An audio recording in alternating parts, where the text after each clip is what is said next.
just can't live myself. I'm in love with you. I just can't live myself. I'm in love.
Schlossberg, Managing Director at BK Asset Management. BK Asset Management's Kathy Lean.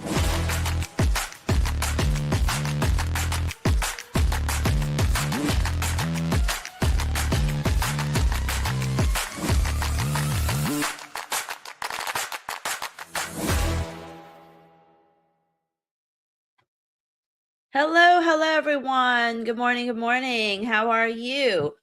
Just doing some housekeeping. Seems like my camera is a little blurry. Hopefully it'll wake itself up. Good morning. How are you? I'm trying to see if I can find my little, okay, good. Looks like everything's working well now. Good morning. Good morning. Let's see who's in the room right now. Hello, Edmund and Tony. Seems like you guys are chit-chatting about Bloomfield. Martin, the Vishal, Fred, Ibran Haas, good morning, everyone. Lee Askin. Oh, we have ladies in the room, which is wonderful. Usually, we don't have so many ladies, but I'm happy to see that we do. Good morning, Jimmy, Fred. Welcome, everyone. I'm very excited about, trading live with you today because not only do we have non-farm payrolls, but we also have the U.S. retail sales report. So it should be pretty exciting. But before I begin, I kind of like to get a poll of what are you guys trading? Are you trading Forex, Nasdaq, gold, all? Let me know which ones you're trading so that we make sure that we touch on all of it. So type into the box, what are you trading? Edmund trades gold. And good morning, Jolie's. What are you guys trading? Phoenix trades NQ futures. I'm sure the rest of you trade other things as well. Any Forex traders in here? Let me know if there's any Forex traders here. I know there are definitely more of you in here. Let me see. A lot of you are on X, but NFP retail sales, yes. Dollar yen, NQ gold. Yes, I've got some Forex traders here. Jimmy, Edmund too, you trade Forex. These days I trade them all as well. I mean, I'm actively trading Forex, gold, as well as Nasdaq. But the way today is going to work is that I am going to set you up. We're going to talk about what to expect. We're going to plan our trades. I will trade Forex and Boris will come in and he'll trade Nasdaq and gold. I just trade Nasdaq and gold with our private community. But someday, maybe we'll release it to the world. But, we like to stay focused on what we do best. I'm so glad you've been short Eurodollar since Monday. Eurodollar broke below that 200 SMA. I love moving averages, and each moving average has its own characteristic. 200 SMA is kind of the line in the sand for the bulls and the bears. And, the last time that had been below the 200 SMA, I think was in November of last year. So it's a huge move. And those are all things that we have to take into consideration when we trade today, because it's not just about what we expect for the data. It's not just about the outlook for NFPs. It's also very much about the overall sentiment in the market and how the market is feeling, which is a pretty big deal because the market is definitely pretty one-sided in terms of movement, price action. So yeah, we'll talk about all of that. I know so many of you are in Eurodollar. Where's I just want to move the screen. Let me go ahead and share with you my screen, but I just have to move some things around. In the meantime, if you're trading gold, how are you trading gold? Who are you trading with? How are you trading with? A lot of the firms have kind of restricted gold trading recently, so it's made it a little bit more difficult. All right, let me go ahead. Let me know who you are trading gold with. Share my screen. Okay, I am sharing my screen. Awesome. Let me hide this comment. Yes. So, let me know who you're trading gold with. Eurodollar, very much still in our sell zone. On the daily chart, 4-hour chart, 1-hour chart, you can see that we're below all of the major moving averages, the 5, 20, 50, 100, 200. Although, we're getting a little bit of stabilization. You can see a little bit of it on the 1-hour chart, but more so in the 5-minute and 15-minute chart. I do love 8cap, our favorite broker if you're outside of the US. Now, taking a look at the Eurodollar on a longer term basis, this is the line in the sand that we're talking about, all right? That the Eurodollar finally broke below the 200 simple moving average. We had not done this. Actually, I was wrong. It was March of last year was the last time that we were below, we had to close below the 200 SMA. And let's hide some of this stuff here so we can see it clearly.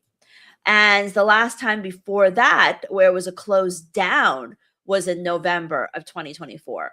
And you can see the last time it did it here, huge move lower on a percentage basis. Where's my percentage basis here? Let's just pick here, okay? This was about a 4-ish move, 5% move. This, my lines are white, but you'll just have to, but just look at the percent. This itself was, let me see if I can make these lines black. The lines itself in the euro dollar here was about, where was it? About a percent move or so, okay? So that, was the last time. So basically it broke down, it rebounded above it, and the second move lower is the powerful one. For those of you that trade breakout, retrace breakout, this is a very classic example. Of course, every price action is unique of itself, so it's hard to say what's going to happen. But so far, for the most part, we've only been down. Where's my percentage? Who's chatting me? I have no idea. But we are only down 0.5%. So we definitely have more room to go. Now, some of you asking me where's support, right? I mean, there's this is the level I'm looking at. 1450 or so, because this level is also, where's my fibs? This is the fib. Okay. For the euro dollar, so annoying. I have to click. All right, for the euro dollar, this is also the let's get rid of this. That this is that we've got support over here. There was also a fib, I think, from earlier that I was looking at. I think it was from here. Yeah. So basically, well, maybe not. So basically, still, I think that it's going to find support over here at 114.50, and then also potentially down at 114. It usually likes to go just below it, like 113.90s or so. So bottom line, this is the story in the euro dollar. It's clearly bearish. It's moving down.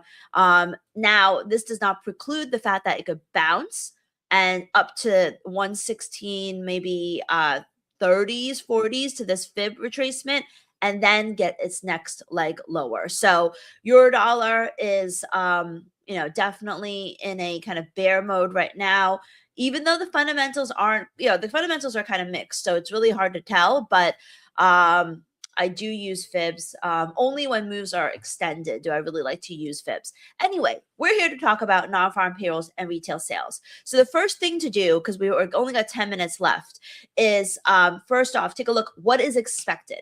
That is the most important thing. Market clearly expecting, this is investing.com, a weaker NFP report. It's 58,000 versus 130,000. The trickiness of NFPs is because that we have NFPs, we have the revisions with the unemployment rate, and we have average hourly earnings. So average hourly earnings are expected to be weaker. The unemployment rate expected to be unchanged, and non-farm payrolls expected to be weaker. We also have retail sales.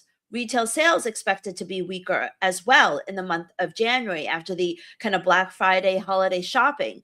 And so, that is also something that's going to matter. So because of the double whammy of non-farm payrolls and retail sales, it could be more important than usual. But let's be real, my friends. I mean, nothing is more important than the war effect. Like my friend here, English 1940 says, the war effect is the main thing that matters. And we have to take that sentiment into context, and we will in just a minute. But first, what I want to say is that the market is expecting a weak number, 58,000. I think it's going to beat to the upside. And I think it's going to beat to the upside. And that could mean like 75, 80, 100, which is still less than the previous month, but still a beat. The reason why I think it's going to be a beat is because every single month I look at what I call the leading indicators for non-farm payrolls. And the leading indicators for non-farm payrolls basically give me a sense of how the labor market is doing. And as you can see here, just as first glance, let me ask you, is there more green or is there more red? Is there a stronger case for a beat or a miss for the latest report? someone answer me here. It's not a difficult question. As you can see here, that we have basically, ADP, the highest level since July, ISM services job, the highest level since February of 2025, ISM manufacturing, the highest since January of 2025, 4-week jobless claims, at a 1-month low, Challenger reporting fewer layoffs, the consumer confidence indexes from the University of Michigan to the Conference Board, all, like my friend PGLS says, overwhelmingly positive for a beat. Now, I could be wrong, but this is what we've got to work off of. And this tells us, sends us a very strong message, which is that, there's a much stronger chance of an upside surprise than a downside surprise. There's only one case for a weak payroll, which is probably one of the things that we care the least about, which is the rise in continuing claims. So everything overwhelmingly points to a beat. And that is why I think non-farm payrolls is going to come in stronger. Question is how strong, right? If it's like 125, that's a really, really good number. If it's like 65, that's not a good enough number. So that's why, kind of trading it together and analyzing it together, and you being here with me together is so valuable, because we'll be able to look at it all together and get a sense of whether the number is really going to be good or bad. And so that's, really, really important. And also how retail sales comes out. Of course, we're going to see it all in the price action first before we see it before the headlines come out. So, we're going to be watching the price action. I'm sure it'll come out in the news wires, but we're going to be watching the price action. So, and, usually it comes out like over here in the calendar. We'll put it up. We'll see if they update later in the calendar. We'll exit out now. So now let's plan our trade. What are we going to trade? I told you that I am going to focus on Forex opportunities. Boris will come in afterwards and trade Nasdaq and gold with you. So let's talk about where the trading opportunities are. First off, we talked about what the market is expecting. We talked about where the opportunity is for a beat, but we also have to talk about market sentiment, right? Because I always say that the perfect trade is the one where fundamentals. Okay, I'm going to stop you right now because I need 5 minutes, not 5 minutes, but I need 1 minute for these guys to prepare so they're not. Okay, no problem. Let's do that. So guys, let me just show my screen for just 1 second here. And walk us through as if I've never done this before, because how many first timers do we have? Okay, I can't share my screen because I'm on. Because I'm on the thing. I'm gonna have to just spell it out for you guys. Here's what we're gonna do. We'll just explain it afterwards. What instrument? Let's start off. We're gonna trade. Why don't you type it up on your screen? Show me the instrument. We're gonna trade. I'm telling you, we're gonna trade 2 mini Nasdaqs for 25,000. That's mini Nasdaq. 2 MNQ. No, right? no, I'm sorry. NQ, not MNQ, not micros, NQs. This is for 25,000. This is do or die. We're going to straddle Nasdaq against the S&P under the new Apex rules. We're not allowed to take positions in the same contract. So we're going to go long Nasdaq. We're going to listen to Kathy and think that the NFP is going to beat. So that's going to be our stronger trade. And we're going to offset that with a short S&P. How many? 2? Live and 25,000. 2.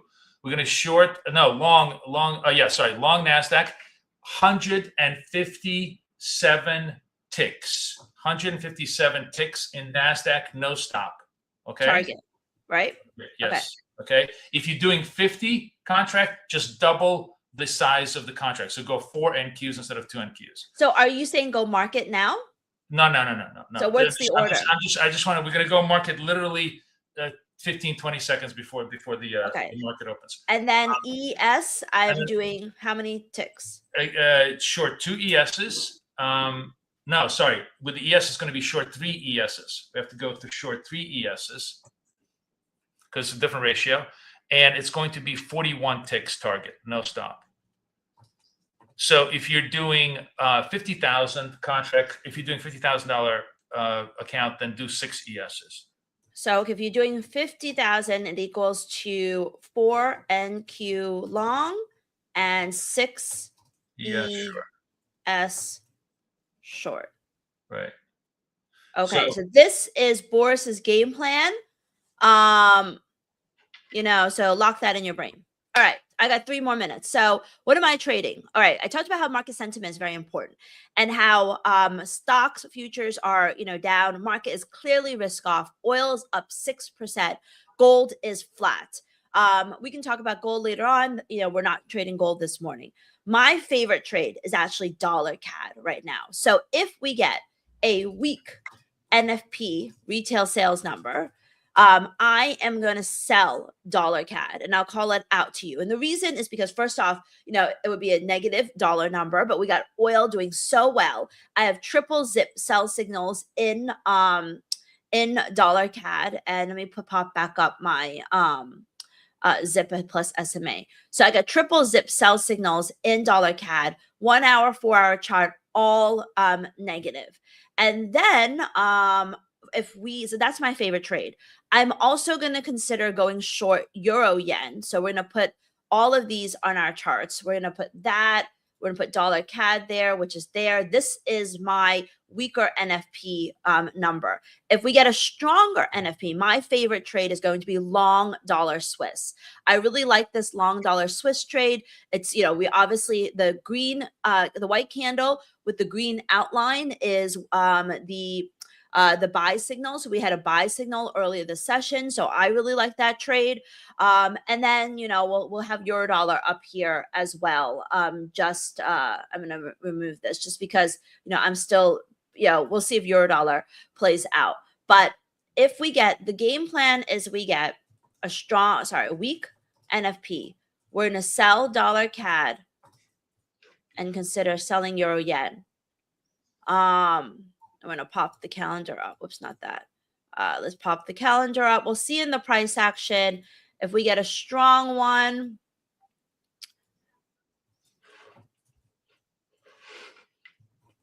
All right, that's the game plan.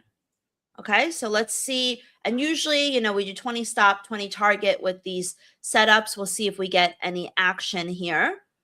I'm going to move this up here, my X Pro, so that I can see any headlines. And once again, we'll see in the price action before we see it in the data. Let's see. We've got probably, I don't know, like 15 seconds or something, Boris. Yeah, I'm in the trades now. I took my trades. I'm short S&P, long Nasdaq, put on my positions. Let's see how it prints out. So Boris is in his trades now. Must be a weak number. What was it? Nasdaq is popping, but not. Oh no, Nasdaq dropped like a stone. So sell. I can't see the numbers yet. So average. Ooh. Okay, I would sell dollar CAD 136. Let's say because it came in 92,000 negative. 42. Sell euro yen 182. Let's say 50. Man, I had the S&P correct, but. I made the mistake. Because I was not focusing. I had only one contract S&P, not 3, so I didn't fully fund. Those of you guys who had the S&P and fully funded, that would have totally fully funded you. S&P got you down. Anybody got funded in the S&P shorts? Give me a +1 if you did. Anybody? I don't have that screen up. We're gonna look at the retail sales. So retail sales was actually stronger. It was kind of mixed. X autos was stronger than expected. Non-farm payrolls. I mean, this is like horrendous. And the January numbers. I'm trying to look at the headlines. It looks like the January numbers were also revised lower. I mean, this is like I don't know if you can ask Grok because I'm just still watching the setup. Payrolls came in -92 against 50. When was the last time it came in negative? We'll take a look. I don't want to. Okay, so let's take a look at non-farm payrolls. Last time it came in negative was Jesus. I can't even look at my thing here. It was May 220. Really? No, maybe February 21. Really not since I don't know. I can't. The chart just goes. Let's see. Trading Economics is a really good place for this. We had in October of last year, 140,000 in October of last year. So, dollar casually not doing much, but euro yen is starting to slide. Let's see if we have any other euro dollar, I like Aussie dollar to the upside. I mean, the market kind of likes the retail sales numbers, but this is a really, really ugly number. I mean, I think definitely think unemployment rate went up 92. It's interesting. I wonder what essentially. I mean, we'll take a look at the analysis. Let me see if I can find the analysis from people. This is the second monthly job loss since 2020 pandemic. So it was October of last year. This year, I'll have to be honest, I'm surprised by the lack of movement in currencies. But I think this is a pretty big deal. I think that, first off, the sell-off in stocks is definitely something that I think, is warranted. We probably should have traded dollar yen straight up because we sold euro yen at 50 and it went down to 38. It wasn't enough to hit the 30 target. And the markets are just kind of consolidating. So, I would just kind of sit with these. Forex isn't moving anywhere right now. Let's see so Boris said that you guys got funded. We had our MNQ instructions and you got funded in the ES. Because remember, we went short. ES. Astrology got funded. Ben did not get funded. Judith got funded off of Lucid, right? You traded Lucid. Good for her. She traded Lucid on that one. She actually traded NQ on Lucid, and that's it. That's a really good. I was wondering what Boris was going to do with the new Apex rules. I think that's a really good tactic to basically choose different instruments that are correlated, like ES and Nasdaq, and just kind of get around to be able to do the I guess the trade based upon that. Right. I'm just, I'm a little bit annoyed at myself because I was giving instructions. I wasn't, I originally set it to 3 and then for some reason it went to 1. So I literally would have gotten fully funded, but it's fine. We'll just take this account in wealth charts and on the next news event, which will be next week sometime, we'll try to straddle it into profit. But as you can see, the straddle, remind that the strategy is only to pass evals, right? Otter is reminding everybody, hang on a second. 100%. You definitely cannot do the same strategy because, I mean, there's a lot of firms that don't have consistency rules and fund it too, but very few of them have no consistency rules in eval and fund it. As you can see, for me, I mean, what do we got? Like dollar CAD is 2 pips from where it was pre-data or right after the data release. Euro yen is like 6 pips from where it is. We're not getting anything, it's a pity, we're getting the action is all in indices and gold these days, which is why I'm trading more indices and gold. Here's the thing that I kind of want to, I'm just a little bit of the in-depth, a little bit on the headline in-depth of the NFPs. Prior was 130, revised to 126. So it's not a really big revision. DEES was 48, November was 41K.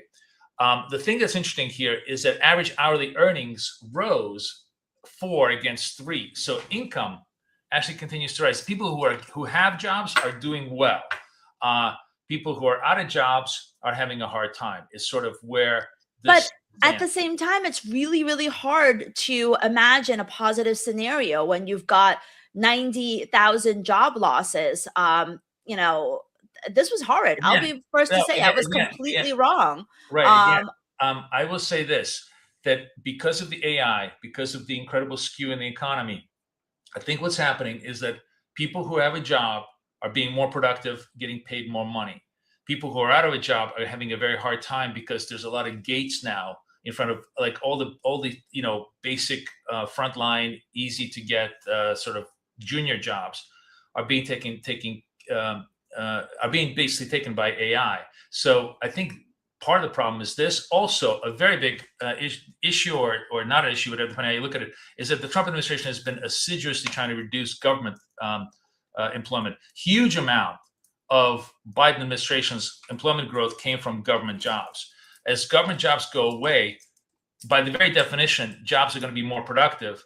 and people who have jobs are going to be more productive. They have more money. That's not to say that that's not an economic problem, but it's just going to be a very bifurcated economy. And I think people need to be more nuanced about analyzing this. It's not just, red light, green light. It's more like very, very nuanced. Where's the flow? Yeah, we'll take a look at gold in a second, but I think he's, absolutely right. This is shocking.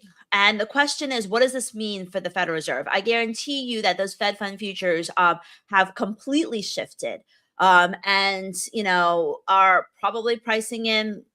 I mean, it's not going to move so fast. I doubt you're going to see it in this website. I can offer some interesting macro from former CEO Lloyd Blankfein, who I listened to an interview yesterday. He was talking about this, and he said something super interesting. He said that what's happening now is that the economy is obviously slowing down, right? However, the banking sector is in really good shape. Most corporates are in really good shape. Most balances are in really good shape. So it's actually relatively easy for the Fed to lower rates and have that transmission mechanism occur through the economy. Because if you have lower rates, the banks naturally, instead of hoarding capital, they will begin to lend it out since their balance sheets are relatively strong. He says the difference now between now and versus like when the great financial crisis happened is it doesn't matter how much you lowered the rates, the banks weren't going to loan anybody. But now he thinks that a lowering of rates could have a positive effect throughout the economy. So that's an interesting thought. It also obviously puts on track the idea that maybe the Fed will lower rates. And that ultimately is probably going to be positive equities. So I think those are all things to keep in mind as we're looking at the macro picture. But I think today, the markets are definitely bearish, and we're definitely seeing a situation where we had been down before, and this gives them another reason to drive stocks lower. And we had a 784 point day in the Dow yesterday. Today is Friday. I think we're definitely going to get flush at the open lower, but watch out, because just as we saw in yesterday's price action, you can have a huge drop and then a incredible, it's not yesterday, but an incredible recovery as well, at the London close. So that's, something to be aware of. But in general, I think it's just, whatever moves at this stage, now that we're like 10 minutes post data, whatever move that was happening before is probably the move that's going to continue. I mean, pretty much euro yen's not doing anything. This is the one I'd probably scratch out. Dollar CAD is continuing to move lower. We'll have to see. But these trades really, are like the slowest movers in the markets right now. But in general, I think, you got to watch the headlines. You got to watch risk appetite. If we move to gold itself, gold obviously popped. I will have to admit that yesterday, the lack of movement in gold, even today, is kind of surprising. Because if we look at gold here, and we look at the daily chart, which is the one I prefer, you can see we're just like winding in a ever tightening range, which means a breakout is imminent. And so, maybe it's waiting on some sort of weekend news flow. Maybe it's waiting on, I don't know what, but given the sell-off in stocks, you would have to imagine the breakout is going to be the upside. And you see the short-term meters already turning positive on multiple time frames. By the way, for those of you that got funded, use the edge code with Lucid, Tradeify, Ola Prime, all these prop firms that you like. Top one that gets you the best discount. Get 50% off Lucid. With Apex, their 85% off discount ends on Tuesday. Use the code BKSAVE, because that's definitely going to always get you the best discount and get you access to these trend meters for free. Just email us your receipt. We'll get you access to the trend meters for free if you use our code at Lucid, Tradeify, Apex, Ola Prime. You can definitely get that for free. So Kate, one thing you just want to put oil on, because I think that's really the point of ultimate pain. And today we had the Qatari oil minister, foreign minister, I forget who it was, saying that basically he thought that if this lasted for a couple more weeks, he thought oil. I have shown this chart on my social like a million times. Hold on, let's remove all the indicators. I have shown this chart on my social a million times, which is why you need to be, following it. Which is, this is not what I want. But the whole point that I want is, actually, let's remove this, the correlation between stocks and oil. And we're going to add on, in addition to this, the correlation index, which you'll see, the way to do the correlation, I don't want to do it right now. It's a pain in the ass, but you could add a correlation index in the bottom, which I posted on my social. It's at minus 0.85 right now, which is the strongest correlation we've seen in a very, very long time. And single-handedly, if you're trading stocks right now, you've got to watch oil, because that's the only thing that is driving the market. And that's the only thing that's kind of moving it. Let's explain what 0.85 means. It means for every dollar that oil goes up, or every percent, let's not use dollars, let's use every percent that oil goes up, I'll show you. Nasdaq goes down 0.85%. It's a negative correlation. If one goes up, the other one goes down. So it's a very, very tight ratio. Any correlation greater than 0.5, than a half, is considered to be a very tight correlation. Now we're at the 8.85 level. Literally, very, very strong movement. Yeah, very, very strong movement down. And it tells you got to be, like I said, you got to be watching oil if you're trading stocks. Like coming in this morning, I wanted to sell stocks. Obviously, I didn't, because it's NFP day, and one of my rules is not to trade NFP day. But yes, you definitely want if it was a normal trading day and it wasn't NFPs, I'd be selling stocks when at the early New York open, because oil is so strong. And you can see this correlation still, be very relevant on a ultra short-term basis. The 15-minute chart showing YM and which is the Dow futures and oil. And you can see, pretty much at 6 a.m. we're over here, and oil had already been up quite a bit, and then we had a new leg lower right at 6:30 a.m. in the Dow. It's the same thing that you can see at the Nasdaq right at 6:30 a.m. Yes, Lucid is 50% off with no activation fee using code EDGE for all of those prop firms. I also, let's take a look at our trades. I know dollar CAD is moving. If you want to take the 12 pips, you can. I think it's going to go lower. This was my favorite trade off of weak data, because we had triple zip. It's happening. Euro yen, I'd be out. It's not doing anything. But dollar CAD really is the one that's moving. Euro dollar, someone on the view said it's weak. It is weak in general, but it's also down a lot. And the data is weak. So you're seeing a little bit of short squeeze. So, I talked about how, it's not a coincidence that we have this breakdown right at 6:30 at the early New York open in the Nasdaq. I always talk about how market timing matters a lot. And, our trades are still moving. Market timing matters a lot. And I'm just trying to show you this arrow. Hold on. And this is the type of move you can expect right at 6:30 a.m. And it's very important, because this is the type of move that, I talk a lot about, which is that we have the early New York open. I'm going to share with you. Hold on. I'm going to share with you my screen here. Can you see my screen, Boris? Yeah, early New York open. Yes, we see it. So the early New York open, 6:30, 8:15, oftentimes you'll get a huge initial momentum breakout in the Nasdaq. So timing matters a lot. You also have the news trading time, obviously, now that you don't want to trade around. You have the amateur hour. We have quick breakouts, quick reversals. The golden window, which is between 10:15 and 11:30. Chop zone. Different times of the day, the Nasdaq will trade different ways. And it's really important, like 3:05, the 3 to 4 p.m. 3:05, oftentimes you have breakout and continuation moves. And I love to trade Asia, because that's when you really get the nice moves lower. So it's really important to understand market timing. And that's really, something that I talk about a lot. I actually have a class that begins tomorrow. Boris is going to drop you the link. And we are going to go through market timing in detail. There's 11 on-demand videos that you get right away. And then tomorrow, we're going to talk about a deep dive into timing of the Nasdaq, how to trade it. Then I'm going to give you an assignment to look for the trades so that you can learn it in real time. And then you're going to send me your assignment, your homework. We're going to review it live.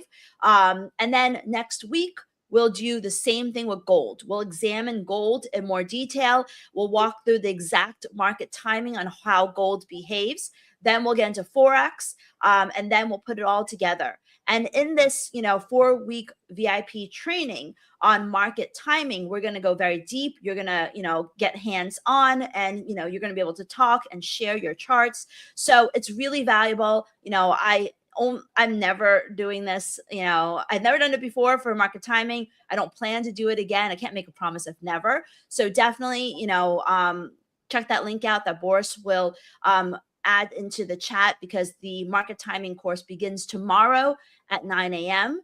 And if you can't make it, don't worry, all of it will be recorded. But this is the type of stuff that, we kind of go over in detail and explain it in detail.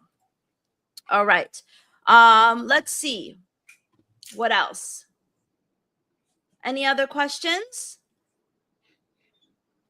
So, Boris got you guys funded on the ES trade. My Forex trades haven't really done anything at all.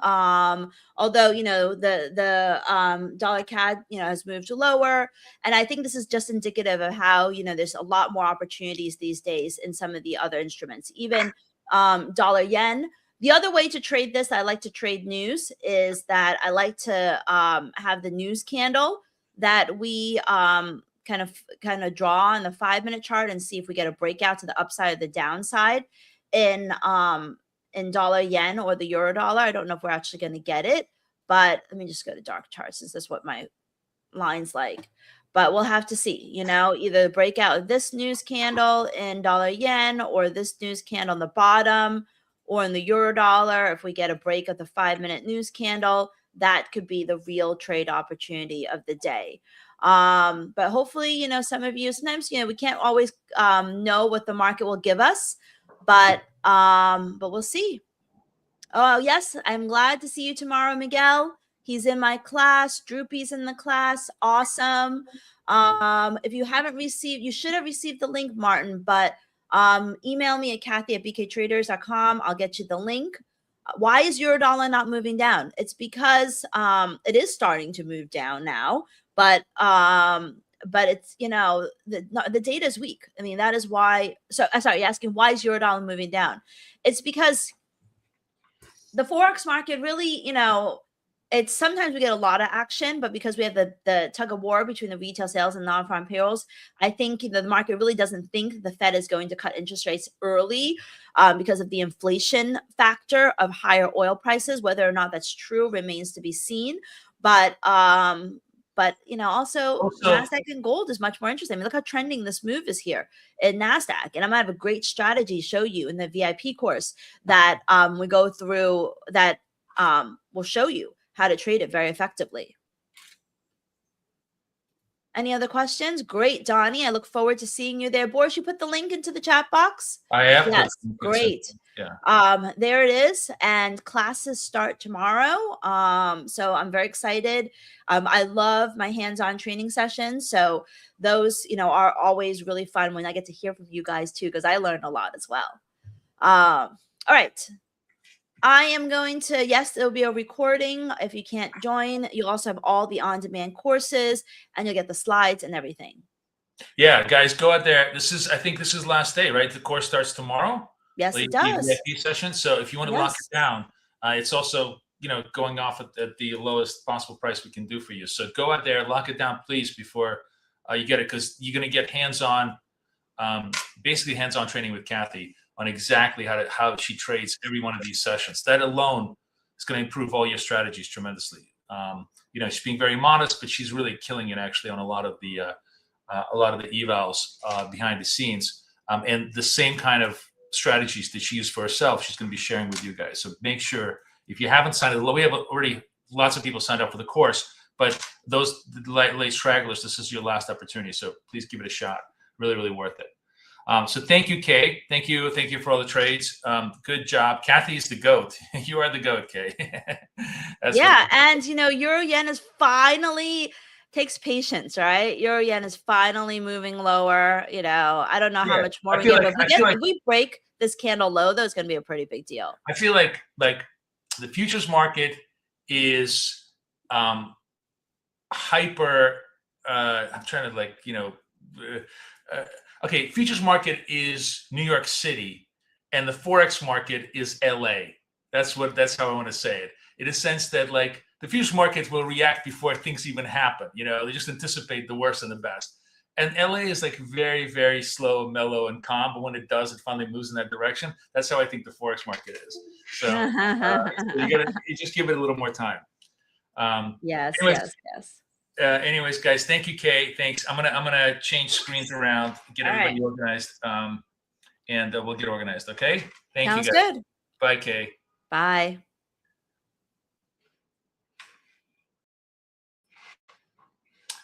All right. Let me see if I can do this. Why is this?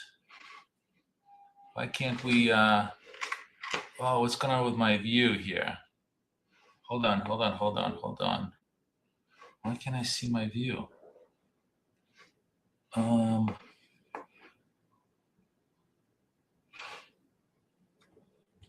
man, what's going on? Why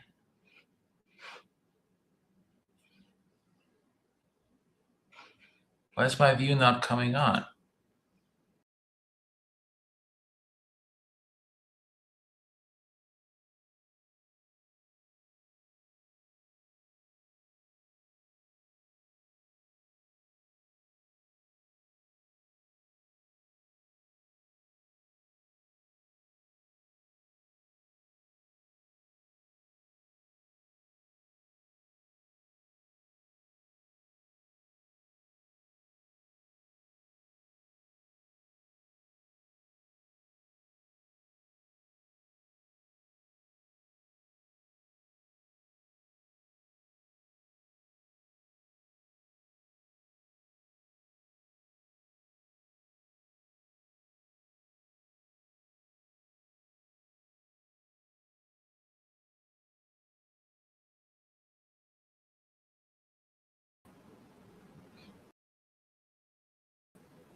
All right, guys. Hi. Sorry about that. You guys hear me? Does everybody hear me and see me?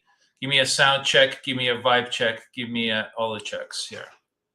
Sound for Boris, +1. Give me a sound check right now. Okay, all good? All right. Very, very good. Good morning. Sound check. I'm good. Okay. Kay had no sound. She's gone. Sorry. We had a little bit of an issue here with transitioning, but now we're all good. Okay. All right. Everybody sees my screen. We are on the board here. Lots of stuff to talk to you about. First and foremost, okay. So it's the Boris part of the show here. Don't worry about it. So hopefully now should be everybody should be able to see me and hear me well. Hang on, let me just do one other thing here. Okay, very good. All right, so don't forget, Apex 85% off. Go nail them. Go get those discounts. $27. All of that stuff. Okay, so I want to talk to you about lots of stuff that I updated in the BFF dots indicator. First of all, who's new in the room here with me right now? Who doesn't know what we're doing? If you're new in the room, I want you to click this link on that I just posted in the thing. It's the dots playbook. I literally just updated it today. The dots playbook explains every single thing we're doing, including all the latest. I also segregated everything by the type of strategies that you want to do. And we're going to be doing the POC strategy, the point of control strategy today, all day long, and a sort of a version of the A setup as well, all day long as our scalping strategies. But if you really, really want to learn what we do, Diego, go hit that link and bookmark it. I want everybody to hit that link and bookmark it. That is your foundation for making money. This is how we make money every day, all the time. Okay. So for those of you that are around, your job is to go out there and delete all the BFF dots that you have on TradingView and put in the latest one, which is the F15 latest one. Okay. This will give you the absolute newest version that's going to be killer in terms of helping you make trades. Okay. As you can see, I put in a trend indicator on this thing that is incredibly, incredibly good. So we are now essentially in go zone. And as a matter of fact, we have a setting up here. Let's go to my thing. Point of control buy, my favorite setup. We're going to try and buy the reversal here. If the price clears 56, we're at 52, 53. If price clears 56 and closes, we're buyers on this reversal trade. There will be a pop in this Nasdaq, and we're going to take advantage of it. Now, the third thing that I'm going to show you, and everybody who's new in the room, who wasn't in coaching with me, who doesn't have all the latest information, is that I'm actually going to trade this with a tiny micro contract at 20 points target, 20 points stop. 1-to-1 ratio. No more negative risk rewards, because what we're going to see is that, I don't want to get into it too deeply because it's a long conversation, is that doing it this way is going to give us many, many more opportunities to correct any losses that we have at much, much lower risk. So you're going to watch me now. 7 seconds left. So far, we have no signal. You can see that there is it's all X's. So I have no signal. But as soon as price takes out the high of the last momentum sell candle and holds it, most important thing is holds it, we're going to be buyers. You see, now it's turned into a positive idea with the let's put my little thing here. It's giving me a target, telling me, yes, you're good to go, as long as it stays here. It needs to stay here for the next 32, 33 seconds. Okay.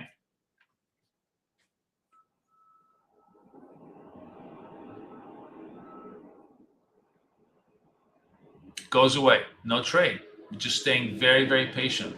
Goes away, no trade, no go. 12 seconds left. Buyers still don't have any juice yet. Coming back down, trying to test that 24,600 level. Everything that you have, if you delete and re-upload, the settings are default. You have my settings. Don't change any settings. Don't screw around with it. I made it literally plug and play for you. Just attach it to your chart. It should show exactly what I show right now. Delete the old one, attach the new one.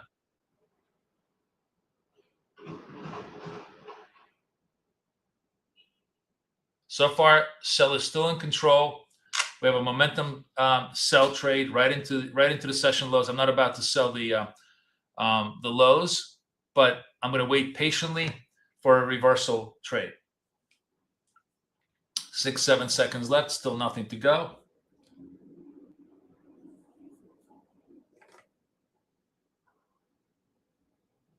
Still very quiet. The new reversal trade now comes up at 53. I'm actually going to make these labels a little bit larger for you so you could actually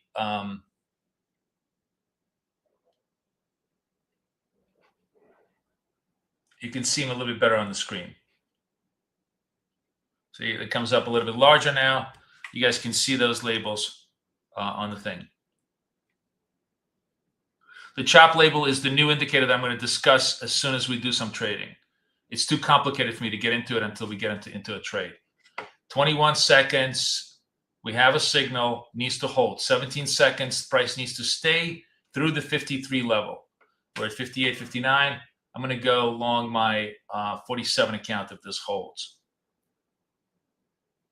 Nope, does not hold. does not hold, no trade. No trade. Okay? Staying patient. Staying patient.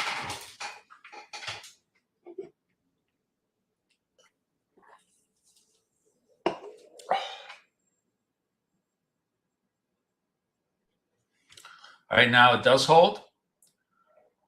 We're through this level, 40 seconds left. Let's see if we get any juice.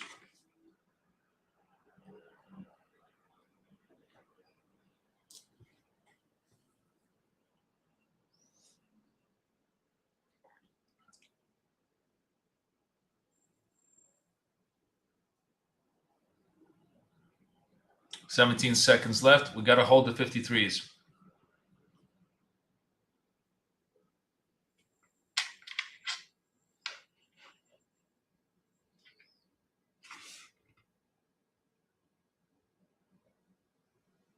All right. It did hold. Let me put you into that account so we can follow it with me. So there we are. It barely held the level. Let's see if we have enough juice to rally it up.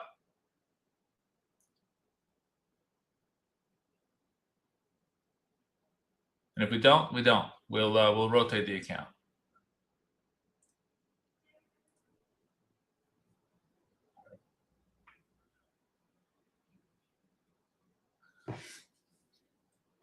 So it's starting to get a little bit choppy. I don't like the fact that it's giving me a red label, but we're already in the trade, so we don't nothing we can do about it. What this is basically telling us, this is the efficiency ratio. It's a really, really interesting indicator that Claude AI has suggested I use. And it's basically measures, as if you go into the dots guidebook, it'll tell you. It measures how efficient the path of price is. Imagine you're a kid going to school, right? And oops, we're stopped out. Trade didn't work. Imagine you're a kid going to school, and I'm just watching this right now.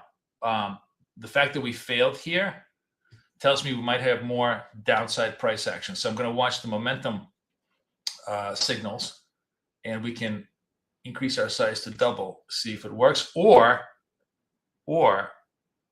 it was just simply an early stop out, and we get a second chance to do a point of control buy. So let's watch this carefully. But while you're watching this, although the other thing that I don't like is that we're operating in a very, very, I really want the environment to be much more trendiness. This is actually, I shouldn't really be trading in this environment because it's giving me, finally starting to give me a little bit of trendiness. When it's in red labels, you shouldn't trade. When it's in yellow, it's okay to trade, but be mindful that the environment is still very, very choppy. When it goes green, it tells you that the environment is very trendy. And what that means is basically how efficient is the price in traveling towards a certain direction. Like right now, what you actually see is price basically going one step forward, one step backwards, staying stationary. Imagine you're a kid who goes to school, right?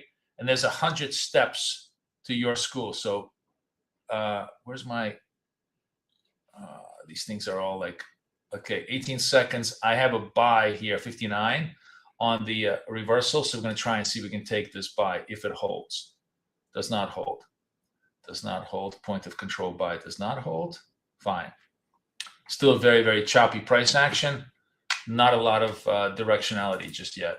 It's normal right after, NFPs for us to be this choppy. So I don't expect it to really move. So imagine you're a kid going to school. There's 100 steps between your house and the school. If you went directly to school, spent 100 steps to get to school, your efficiency is 1. But what if you stopped at your friend's Tommy's house, and then you stopped at your friend Sarah's house, and then you decided to go get some, ice cream before school, and then you decided to go pet a dog, and essentially you spent 300 steps to get to the school because you went once, backwards, forwards, to the side, to the left, to the right. You had a very inefficient path. That efficiency would be rated as 0. So the ratio is between 0 as being super inefficient and 1 as being very, very inefficient. My internal markings over here is when it gets up to about 15, I consider it to be okay. When it gets up to about 30 efficiency, meaning 100 efficiency is the best, but 30 efficiency is good enough in terms of our scalping to give us lots of confidence that there's directionality movement here. Okay, so we're like an 18, 19 efficiency now, which is okay for me to trade. Basically, what I don't want to do is when it gets down to like 10 efficiency, then I'm really trading chop. And as you can see, it really is very much chop. There's not much going on here.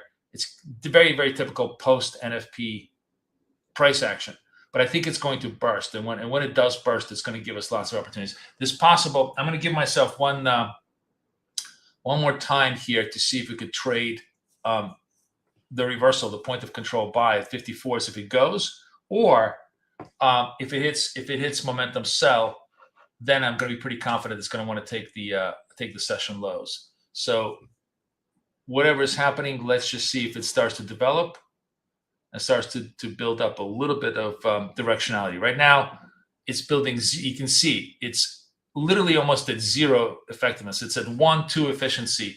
10 efficiency and less is horrible. 15 efficiency is passable. 30 efficiency is where we want to be, and it's nowhere. It's just doing nothing, right?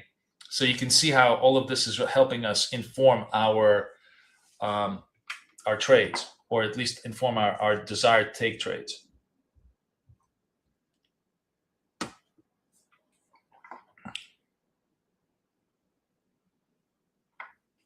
$15 seconds left, and we get a little bit more into efficiency on the momentum side, but not much.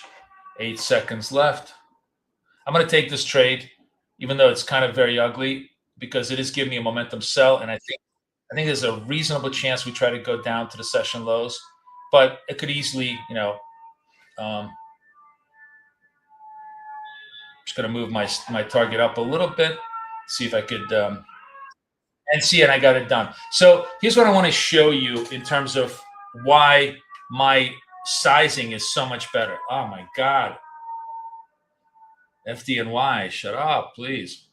You guys hear the sirens? I had a feeling that they're gonna retest the bottoms, and that's why I had I was able. And now we're starting to show good efficiency. Now we're trend efficiency, but now we're literally at the double bottom, and I have zero interest in trying to take this, because you obviously have to understand context of what you're trading. Trading to the bottom is a good idea. Trading at the bottom, not so much, because it really creates a double bottom functionality. Until they break that, you probably don't want to be trading it. But anyways, let me just run you through the math of what I did and why it was so good. I went 1 micro, so I got stopped. It was minus 40, right? But then I went 2 micros on the second trade, and not only did I make the 40 back, but I made positive. I made about 30 more on the trade. I didn't quite finish up, quite finish up to plus 20. I think I took a plus 15. So I'm plus 60. So basically minus 40 plus 60, net plus 20. You do that all day long, every day. Your drawdowns are minuscule. Your P&L keeps growing. And the point is that most of the time, you're going to be able to resolve the first trade. The VWAP is on my chart. It's needed just to anchor us on point of control buys, point of control sells. The VWAP is, this is the 8 SMA. The VWAP is like somewhere in the stratosphere. This is the 8 SMA that we're running on. So you can see now we're starting to create a little bit more efficiency on the market, right? Now we're at 40 efficiency in terms of what that means is we're taking less steps to get to our target, right? But we're stalling at this double bottom of the 618. Are we gonna crash through it? Maybe. Generally, we got about 11, 12 minutes before the market open. My rule of thumb is we're going to just wait. We're going to wait until the market opens up. There's going to be lots of retail flow on open, and then we'll see how it all shakes out. You've been looking for that chop label for a long time. Well, you can thank my friend Claude, because I think it's a really good one. It definitely keeps me very, very sharp in terms of being able to discern what I should be doing and what I should not be doing.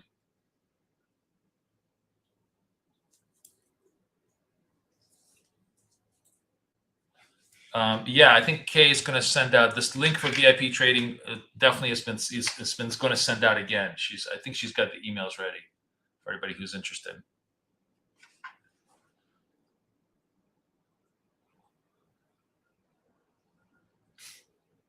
All right, getting a little more trendiness down to the momentum to the downside. I kind of, I'm going to go again back to 1. I'm going to switch accounts to 52. Remember, I love to rotate accounts. That really keeps my risk very distributed.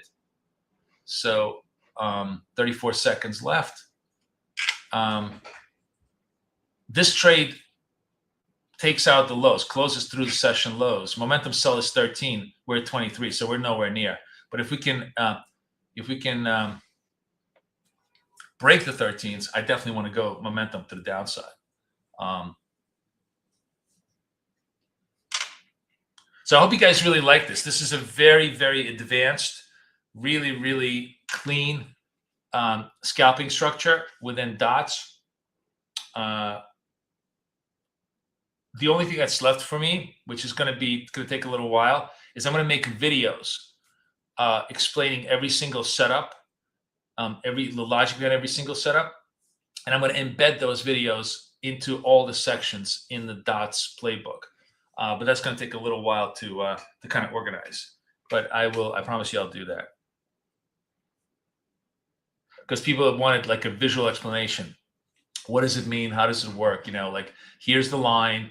You got to break the line. You got to hold the line. Only then do you go long. That kind of stuff.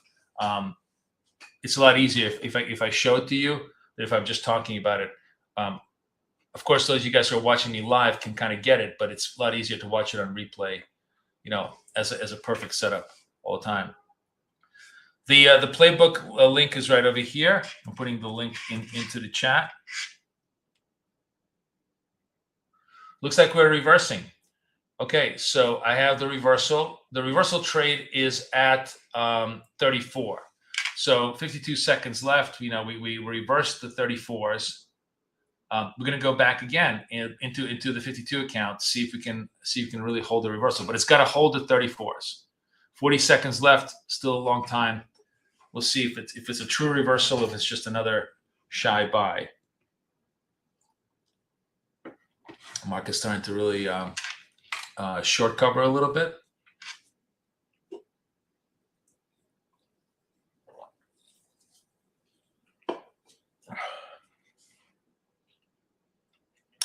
Good evening, good morning, good afternoon. Where's everybody coming to me from? Give me your geographic location. I'd love to know it. Just type in where you're from. See? Buyers can't hold it. They're just desperately trying to make the move, but we're trying, the sellers still want to take it down. So what do we know so far? We're going to go through the financials and the macro in just a minute. We know the macro. We know that the S&P, the NFP, really disappointed. Nasdaq, everybody dumped significantly. We know that oil continues to pressure into the 85, 86 level. We know that oil and Nasdaq are highly correlated. So we need to see if there's any relief in sight. It's going to come probably from the oil market. We know that that's so funny. Everybody who's not American types the name of their country. And of course, everybody who's American is going to type in the name of their city or their state. It's so true. I was like, where are you coming from in Switzerland? We're in Switzerland, Peter. Denmark. Oh, the 51st state. Nice to have you. Blackpool, UK. Wow. That's, I think, as British as it gets, right? So looking for that, the reversal trade for us just kind of, it's 34 right over here. Still hasn't materialized. 42 seconds left. Pensacola, Florida. If as good old boys country as you can get. India, nice to have you. Nice to have you. South Africa. Where are you from in South Africa, Monsieur Wick?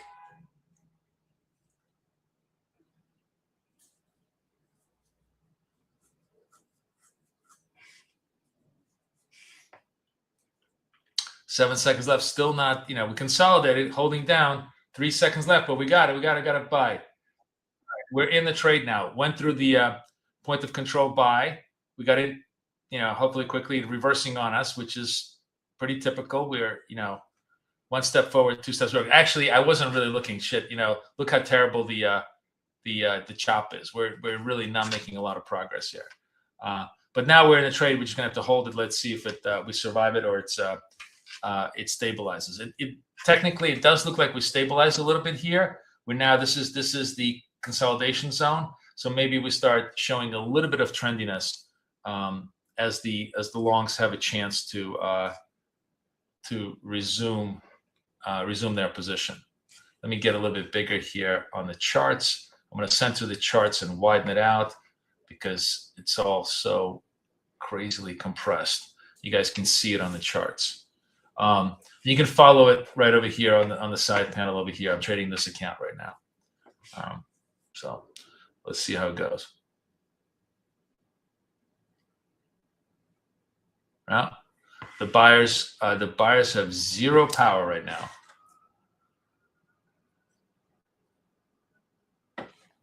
Hannah, Alberta. Oh, isn't Alberta like definitely going to be the 51st state?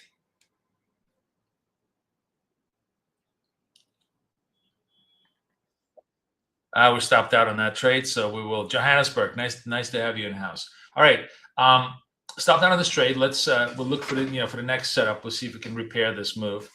But as you can see, look how little it cost me. It cost me $40 instead of when we're trading the other way, where it was a $200 risk for us every time we took a large size trade.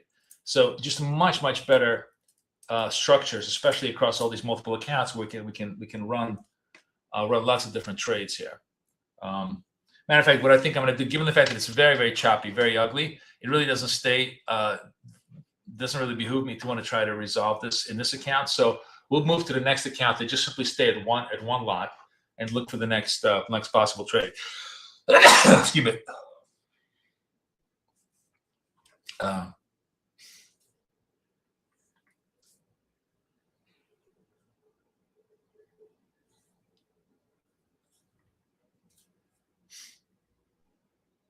What's happening in Cleveland? I'm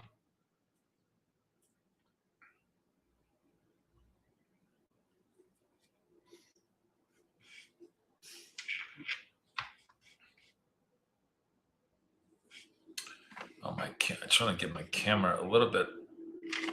I'm out of view here half the time because I'm moving around. All right, we're still holding the lows though, right?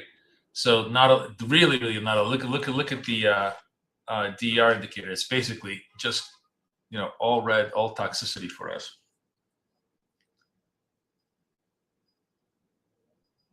Momentum sells at the 13. I still think like if we come down, close 13, they want to run the 600. I will try to trade that as a momentum trade to the downside. But nothing. I got nothing here.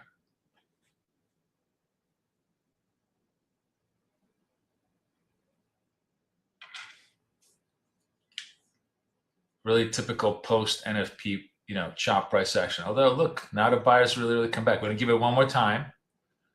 Our point of control is 34. We're at 37. 10 seconds left. Let's see if third time is the charm here on this buy. 4, 3, 2, 1.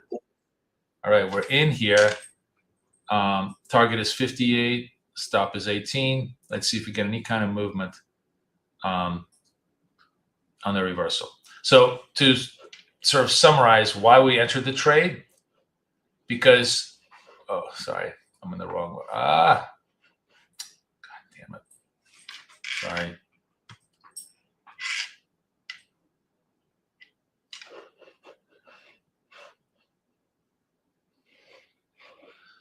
We entered the trade because this was the last strong sell candle.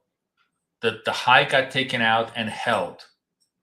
That gave us a point of control buy at 34. That was the demarcation line. We entered on the close of the candle here. And now we're just sitting here trying to trade our trade, trying to do our thing. And because it's really very, very close to the market open.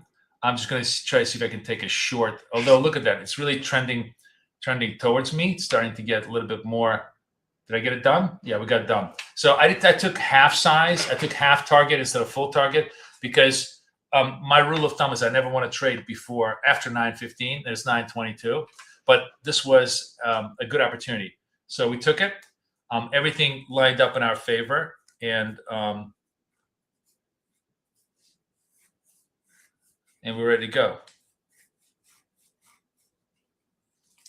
And actually, it went all the way forward. See, the trend was really forecasting to us. That was good. I just simply took it out because of my internal rules that I don't want to be in front of the market 15 minutes before it opens. But you see how we with the first time we failed, even the second time we failed, but the third time was the charm. And when the charm happens, it's a massive charm. And when you're trading very, very small sizes like this, it makes it very productive, because you're not losing much on these things, and you can really, really, really hit it.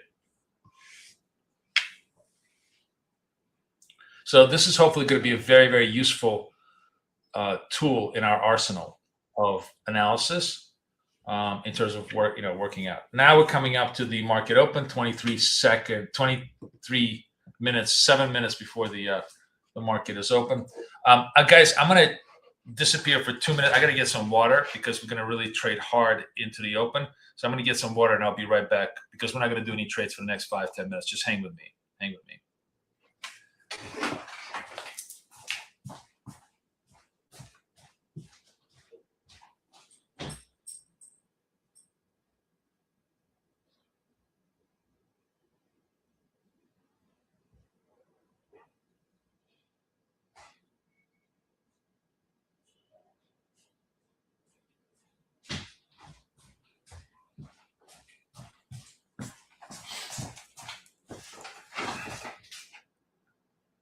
All right, I am back. I needed replenishment.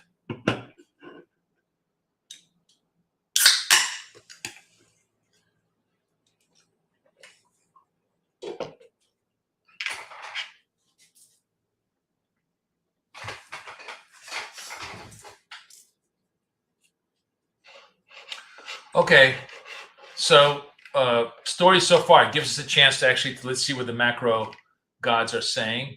Let's see what Investing Live is saying as far as analysis goes.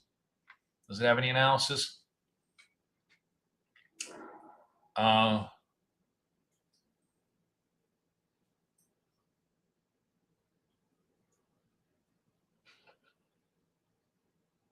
Private education and health services, leisure hospitality, which swung sharply lower. Interesting. Is it because of the weather?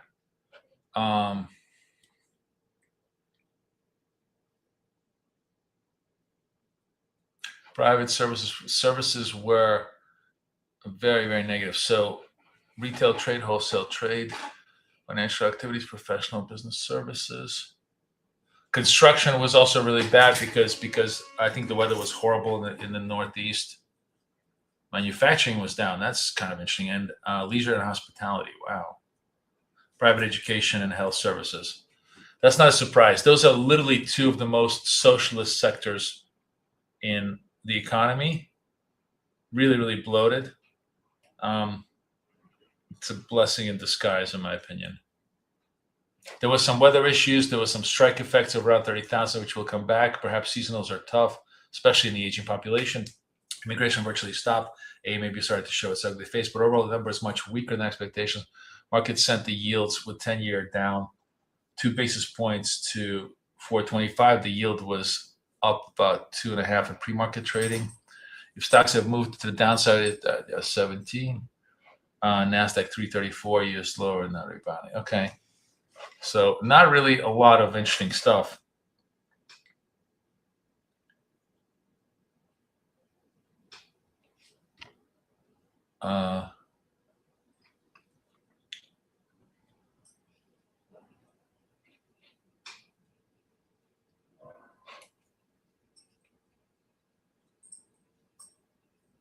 Just looking at retail sales also to see if there's anything interesting here. Yeah. So what does retail measure? All right, we just need to see if Feb shows any weakness or strength. All right, 3 minutes to the open. Let's see how we trade. Obviously, we have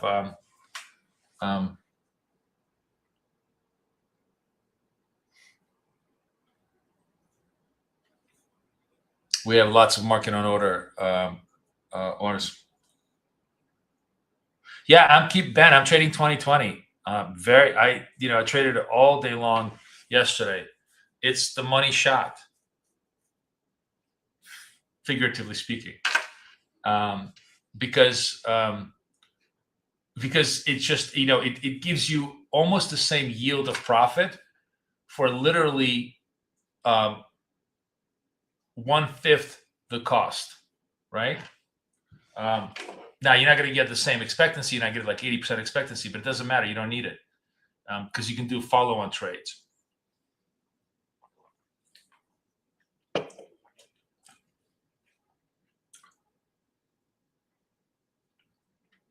You like that approach?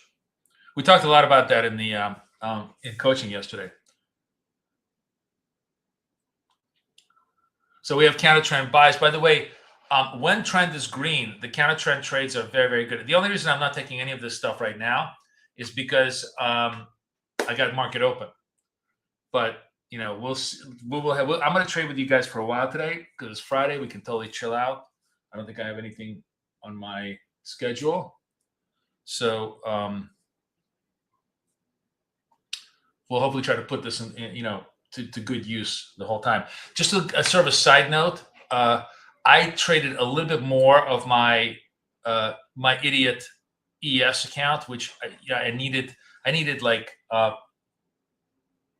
3 contracts. I made 1 contract, so I only did a third of my way to target. Then I captured another third of my way with a trade a little bit in between when Kay was talking. So I'm going to try and maybe see if I can capture the final third of this contract. What I need to do here is I just basically, if I'm doing 3 contracts, $500. Let me just make sure that the take profits should be right.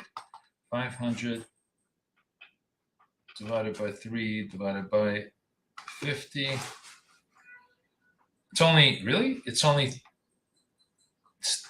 No, it's wrong. It's 12 ticks. I just need 3 points. 150, yeah, 150 times 50. Yeah, I just need 3 points. I just need about 3.5 points, which is like 12 to 15 ticks. 12 to 15 ticks on the S&P. So I'm just going to make it like 15 ticks on the S&P. Again, no stops. It's going to be do or die. If I have a good setup, I may just simply trade the S&P like as a trade. I'll let you know. All right, we're opening up. Market is rallying. It's the shorts getting squeezed. Let's see what happens in the next couple of minutes. So far, it's positive trend. Okay, the counter trend trades are the ones to play.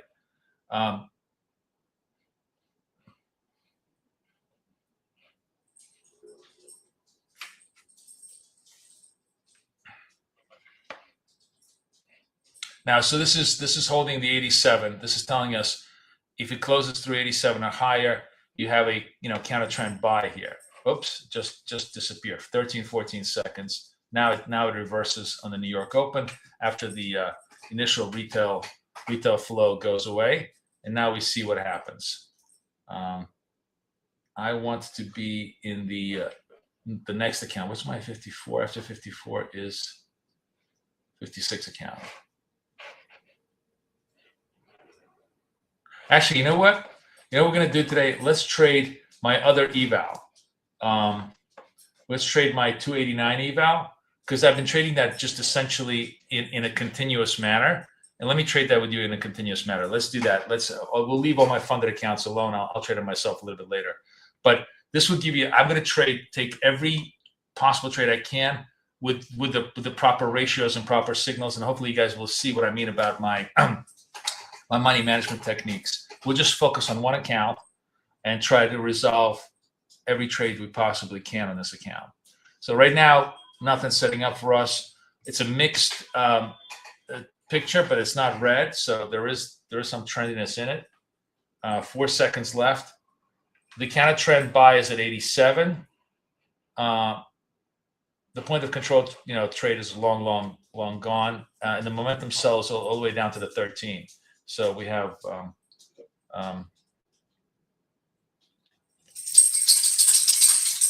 lot of movement here with very little action.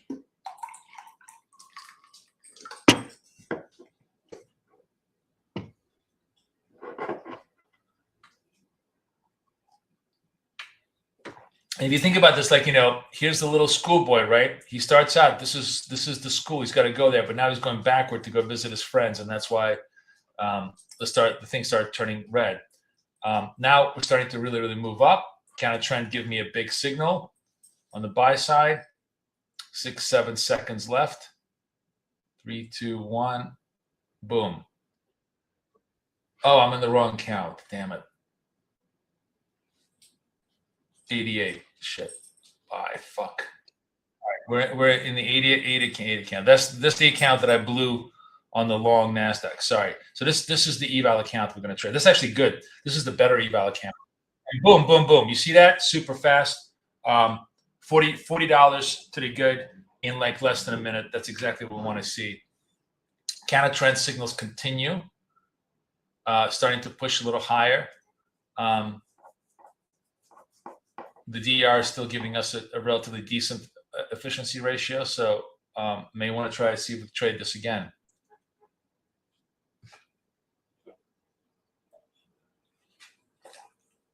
No signal, goes right back. So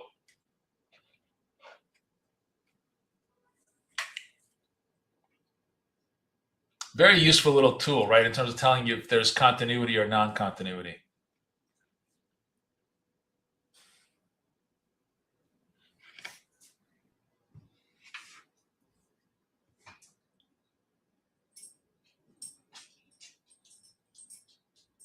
So I'm going to, for my parlor trick, we always, we get the evals funded on one trade, right? Lots of fun, really great, so on and so forth. But for my real skill, I'm going to get another Apex account. I blew this one obviously because we did a straddle. I'm going to really trade these evals the way I'm going to trade my funded. It's going to be a very, very good process for all of us, in a sense that there is no transition. One of the most toxic periods is when you change tactics from your evals to your fundeds, because evals have very loose rules and fundeds don't. That's really, prop firms thrive on doing this to you, right? They thrive on making it easy for you to pass and then very difficult to get paid. That's, they love to doing that. So we're going to try and trade the accounts here the same way, like both the evals and this. And I'm going to try to run the eval to funding in a slow but steady fashion with you guys, probably over the next couple of weeks, with a couple of more evals running in this, micro trading fashion, because I think that's going to be a better structure. So where's my momentum sell? Holy shit. Is Momo sell 13? Wow, it's so far down that it's not even, we don't have anything going on here. So yeah, we have a massive reversal, but the actual lows from the momentum candles are all the way out here. So we don't really have any trades. But we had a big reversal. This is a session low trade, which we can try and take that if we want to. Now momentum sell is 38. Now it becomes a legit trade. So we broke the session lows, 42 seconds left. See, the momentum sell is 38. This is right over here. So it does give us a chance to try to trade it. This is the 600 run. They're trying to run the 600 again and see if they can break the back of the 600. And ultimately, I think they really want to take it to 24.5 because that's a very, very big magnet for stops and everything else. So if the sellers have control, they're going to start pushing it, and we're going to trade with the sellers right now as we're getting the momentum sell signals. Sell market if it holds, it's got to hold the 38s, 3, and I guess it does. All right, so we're short here. We'll see if we can withstand any of the retraces. If it retraces, it retraces. That's just the nature of the beast. Yeah, it's going to retrace me out. Let's see. I don't think I'm going to get the push that I need.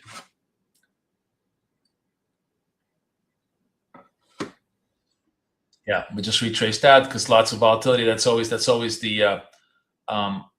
risk, but that's fine. Now I'm going to stay on the eval. And I'm going to look for the next signal to see if I can repair and reprofit off of this one. So we'll see what we can do.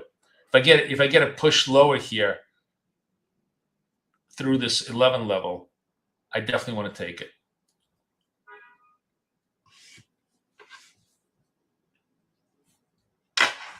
They clearly are testing the overnight lows and the 600 supports.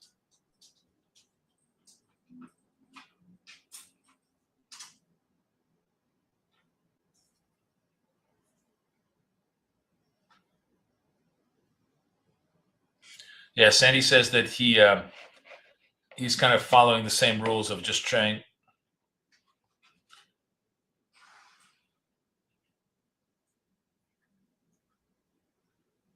Oh, we have the point of control move. Let's see if we get reversed. I mean, if the sellers can't break the 600, that's really going to pop us, I think, to the upside. So we have 17 seconds left. Point of control, obviously, coming through here on this one. Really, really moving. 3 seconds buy. All right, where am I? I was trying to get in there early. It's going to retrace against me just on the vol. It's a massive, massive vol candle. This is definitely going to work, but I might lose it on the retrace. Let's see. That's a shame.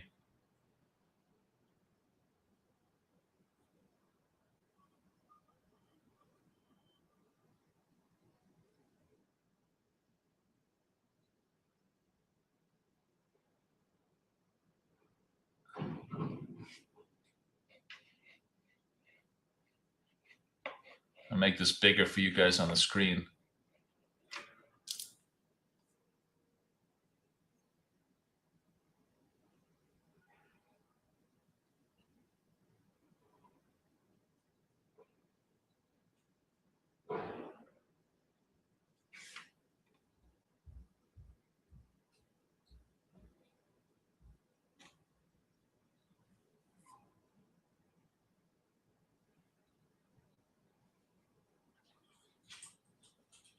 Boom. And we're done. And we're done. See? And now, not only did I recover the loser, but I got the winner too, on a complete reversal. Now, all of that was against a microscopic drawdown. Like, let's imagine, what's the worst thing that would have happened to me? -40, -80, 120 on the 2 sequence structure. Whereas imagine the other situation where we were trading 5 points forward, 20 points backwards.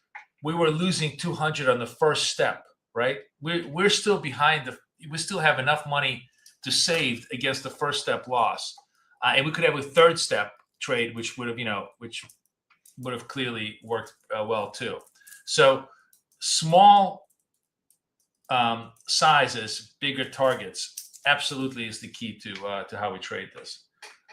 Generally, as I said, if it's good for 5, it should be good for 20, especially on the point of control trades, which are by their very definition, pop the ball from the water. They're by very definition coming off a very, very low base.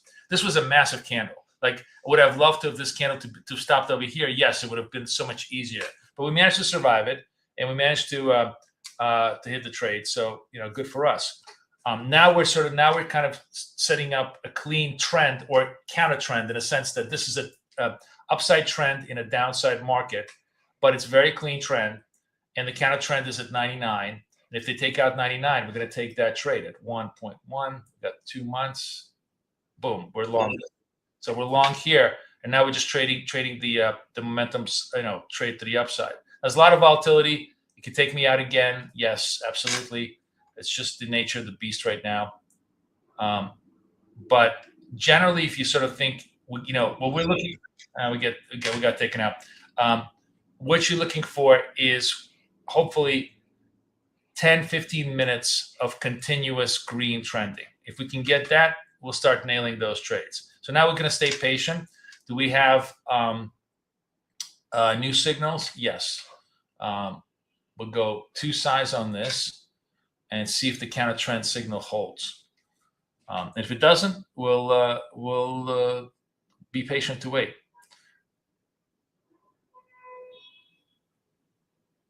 We're still very, very choppy. Really don't have a lot of pure direction, but the market is starting to build to at least some kind of, we need a sustained rally. Sustained rally gives us exactly what we need. So 54 seconds, we're breaking through all the counter trends, point of controls. Let's see if we can hold those.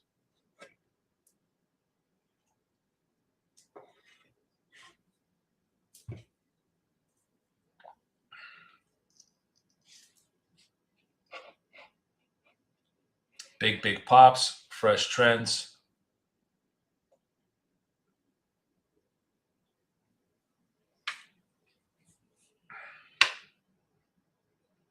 $23, $22.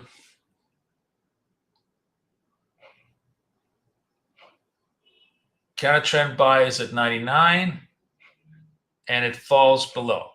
No trade, right? We tested this, and now it falls below. Totally fakes everybody out. So no trade, no continuation, and we start to go right back into chop zone. We can't hold trend. So it's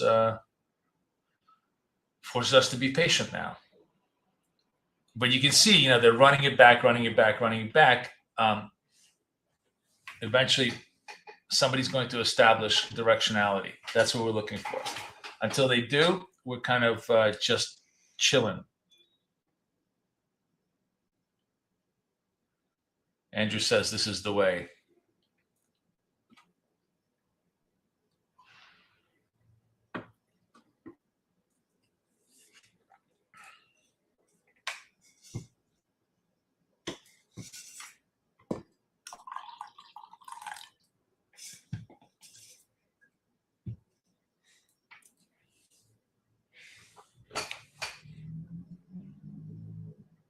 Well, the buyers try to squeeze it, got badly smacked at the highs, and now we're starting to reverse the moves.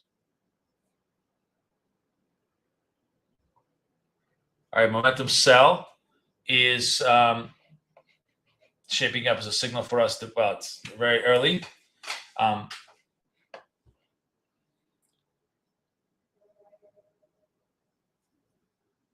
one of the things you need to sort of appreciate is that, really, the buyers are coming back. Let's see if they want to. 29, 28.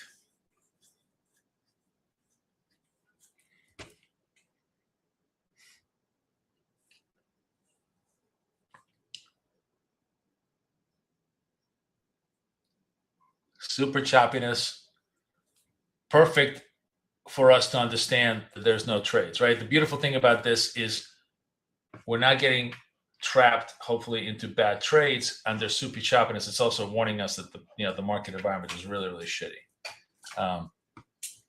But it's still, to me, as I'm looking at this technically, the buyers are still holding really essentially above this big breakout reversal candle. They're getting slapped every time they want to run it, but eventually the sellers are going to get bowled over. And if they can bowl them over through this 25, it's going to go back to session highs. Or not, it's going to go back through session highs, I think. But it's definitely a tug of war right now.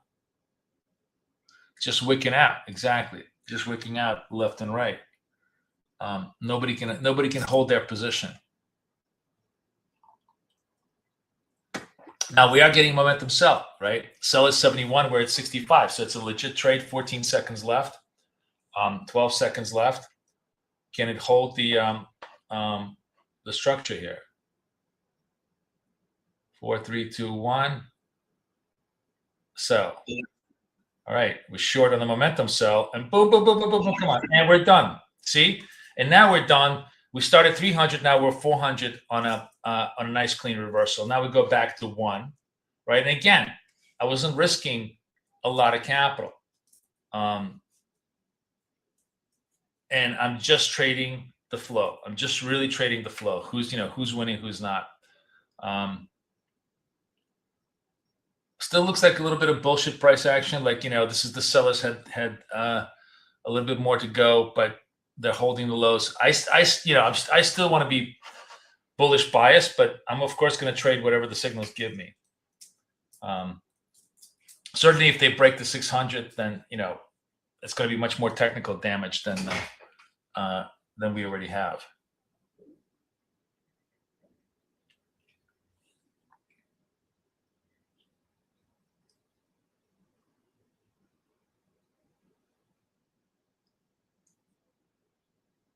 But it's, we've been trading this for half an hour.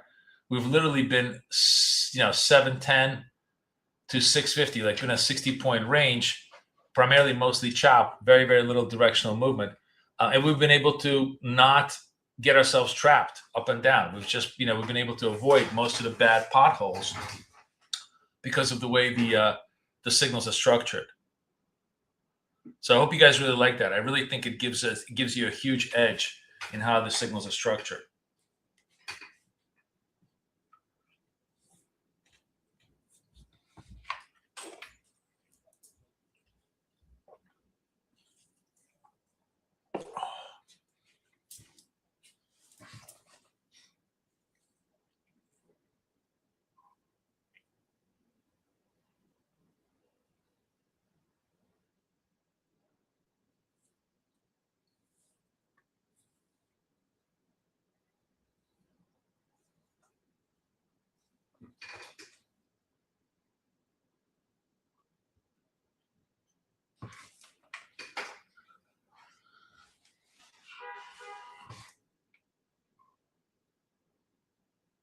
Really, really choppy.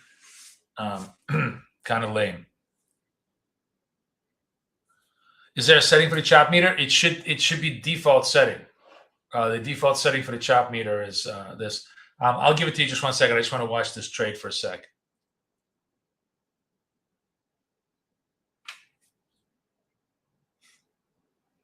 All right. Now, if nothing is happening, I'll show you the chop meter.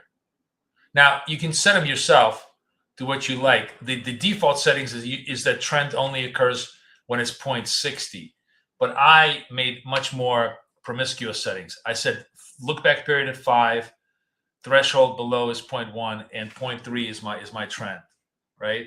So between 1 and 3 is mixed. At 10%, it's chop, and at 30% or higher, I consider that to be to be trend. That's my structures.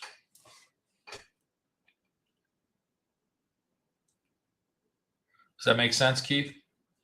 All right, we keep holding bid here, trying to make the counter trend move here. 16 seconds left. 89 is the level. We need to hold that. 11 seconds left. Do we have the move? No. Very, very choppy. Honestly, I almost don't want to take this trade because look at the choppiness is literally zero. It's a really ugly thing. Now it's going to change. Hopefully, if we start to pick up, I was going to say I probably sometimes you have to understand you can't. This is always going to be a little bit late, right? So you're going to get. You have to anticipate the trend possibilities. So now we have a little bit of more trend possibility. I should have taken this trade, but this is still going to be a good trade on a continuity basis. So 37 seconds. I mean, if you want to just trade only green trends, you're going to be a step late, but at least you'll have the confidence to know that there is some efficiency in the market now, that they're starting to move it.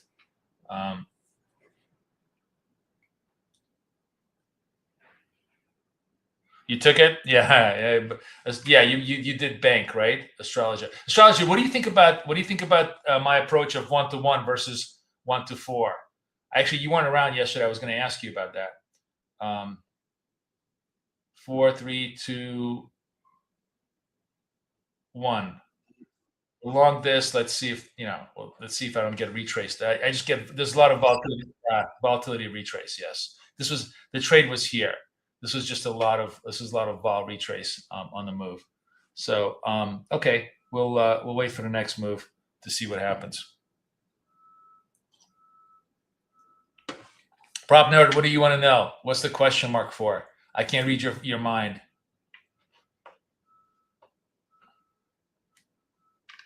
Yeah. The high vol candles probably could be a good idea to filter them out. But again, because I'm trading small, it's a question of like how careful do you want to be versus how profitable you want to be.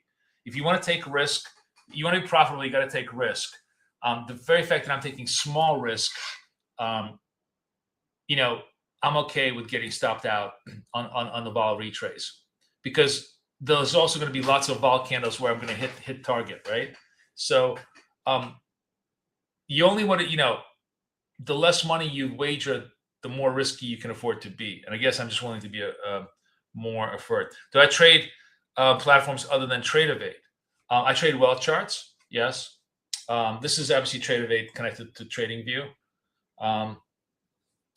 We may be looking at, there's another platform coming on board, which I'm going to try to review a little bit later today called TradeC, which is very interesting. Our friends at Lucid have put it on. So yeah, the answer is yes. And I also trade, obviously, MetaTrader 5 when we trade CFDs. Yeah, TradeC, right. Have you traded that, Prop Nerd?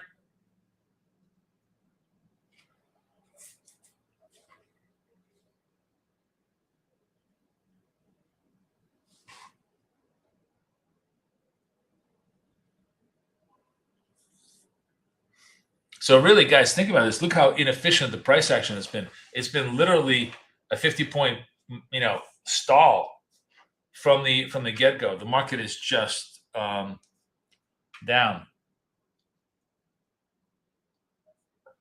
How do you like it? How do you like the TradeC?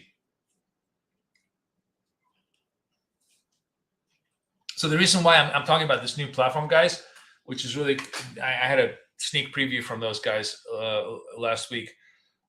They're very good. It's like TradeZilla combined with TradingView, with point and click trading, and combined with Project X. It's basically Project X, TradeZilla, TradingView all in one. Which the Project X part of it is the only part I don't like, but it has one super interesting advantage that I absolutely loved. It's fully mobile. The stops and targets are on your mobile instantly, so you could literally move them up and down, and trade exactly the same way as you are on desktop. So for those of us who are mobile a lot, this is a massive advantage. And I thought that was like, to me, that was the highest value proposition of the whole thing. It was good. It's good all around, very clean, good looking platform. But that was a super, super strong value. I'm actually curious. Let's do. I haven't even. Oh my god! I'm not even set up for a poll. Let's do a poll. This is a really good poll. Let's do a poll. Hang on a second. Let me pull up the polls here. I want to ask everybody in the room. We got a lot of people in the room here, right? So let's do a poll. Hang on. Let me get into the right stream here with you guys.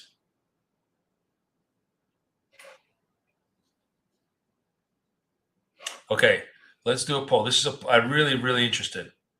I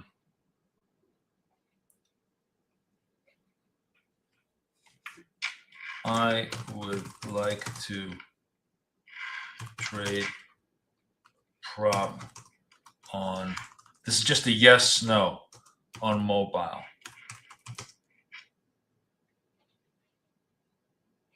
Or not I would like to, but I will trade. I think this is what I want. I want you to say, I will trade prop on mobile. Tell me yes or no. I'm going to start the poll. So just vote in the poll. Let's see how it goes. So we're starting to see momentum sells starting to come, give back a little bit of the movement, but not, nothing really either way. Just still very, very choppy. DR is very mixed. Not horrible, but very mixed. Not a lot of movement. Answer the poll, guys, because let's see how many votes we can get. I'm really, really curious. Deep dawn charts? What is dawn charts?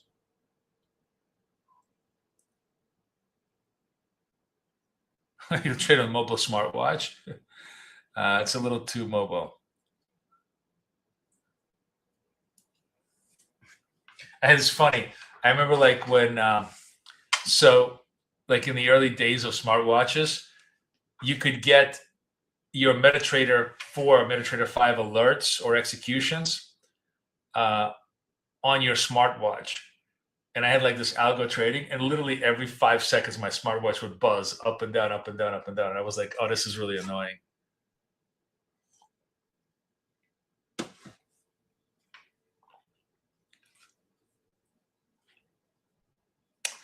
Rick says last night's coaching was amazing. Thank you. I really appreciate it. Those of you guys who want to join me in coaching, let me put the link in here. Let's see. There we go.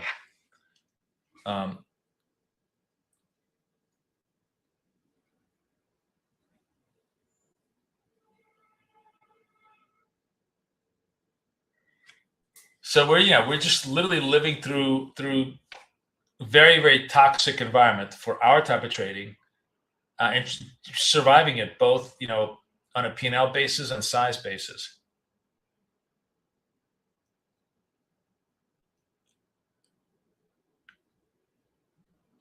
Okay, that's fine. That's fine.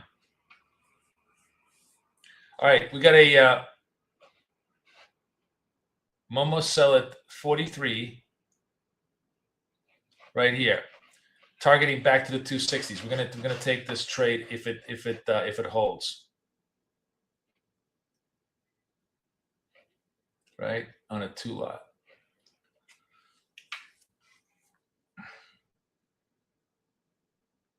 Or we're getting a point of control buy the other way. Nice reversal. Ooh, okay. Let's see if we can get the move. Oh, that's still very, very choppy. But part of the reason why this is choppy is because we moved down and then we move back up. That meter is going to really create a very sort of artificial choppiness. Look at this move. Holy shit. Jesus Christ. It's really big squeezing me. Come on.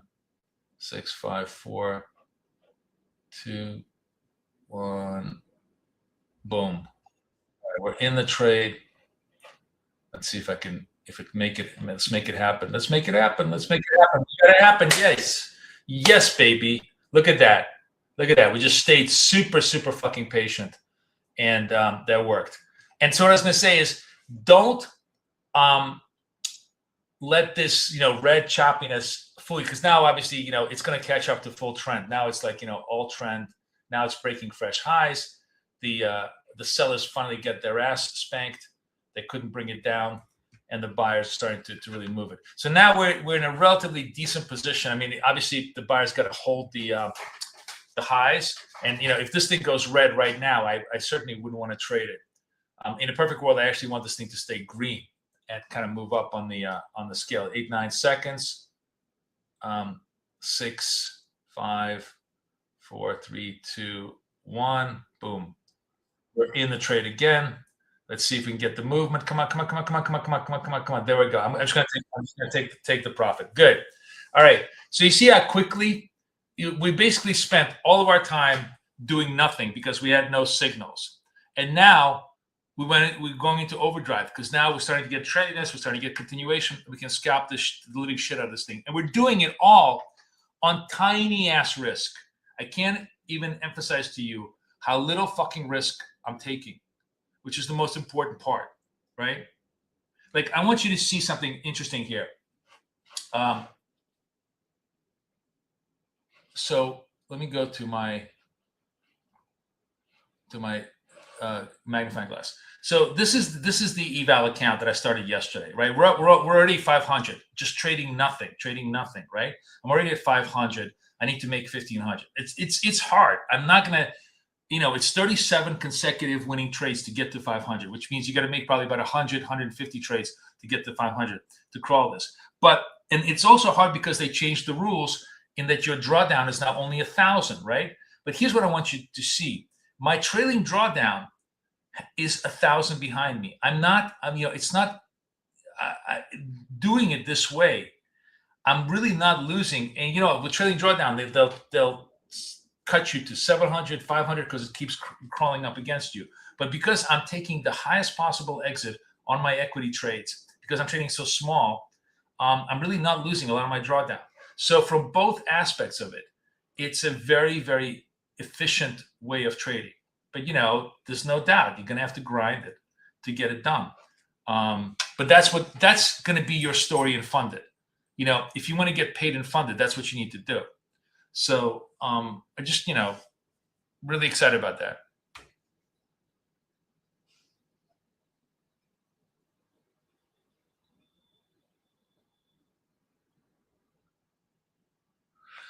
Nadine, it's not quite as simple as that. That's why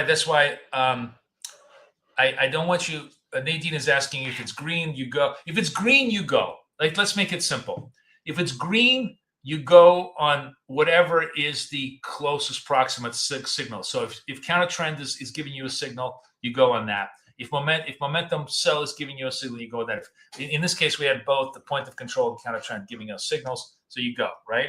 If it's green, it's telling you, what green tells you is it's ripe for directional movement. Now, sometimes directional movement is with the big trend, sometimes directional movement is against the big trend, but it's ripe for the directional movement, right? If it's yellow, I of course still take it. If it's red, it's telling you that it's just basically chop, and you probably I took a lot of trades in here that we made money with that were very problematic. Like, if you really, really wanted to be super patient, you probably would have just done nothing until this last burst of movement. But I'll tell you the drawback of that, right? The drawback of that is if you're just solely relying on this as your indicator, is that this trendiness could stop at any time. Like right now, if this is all she wrote, this thing is going to stop. It's going to start going, yellow, then it's going to start losing, and it's start going to go red. So sometimes you kind of have to anticipate. It's both a combination of the dots and where this trendiness is. If we've been red for a very long time, but you have this big breakout on the dots like we had, I was like, that's definitely a go. I want to go there. But if you really, if you want to be more patient, for sure. I mean, I can play the I'll play the replay with you. As a matter of fact, let's do that right now. Let's do a replay with you on Nasdaq. We'll go to Nasdaq, and we will. Let me just go remove all drawings. This is on. We'll do it on the big screen so you guys can actually see it. So when do you want to trade? When do you not want to trade? Let's go back to like 5 o'clock in the. Today is actually really a horrible day because it was just very little movement. But let's just, for argument's sake, play it. Let's give it a shot. I honestly don't even know what we're gonna be able to see here as far as trendiness. But let's do this. So we have chop conditions, right? I'm going to make this very big for everybody. Center stage. Start around 5, 6 o'clock in the morning, and we will walk forward here. And it's kind of changing. Here's trendiness, but choppiness very, very, now it finally gets trendiness, right? So, okay, yes, your trendiness over here, you can sell this, you can sell that. You probably are okay. If you waited for that little trendiness, you probably would have been good, for that time. Now you're coming back to yellow, still trendiness. So you could still take trades, and now you're just getting red, and you're just not doing anything. And you really, you don't want to move until you get like significant trendiness, right? And you're not really getting any significant trendiness. So, not really much. Now you have, just before news, so you're not going to trade that. And now you're getting trendiness.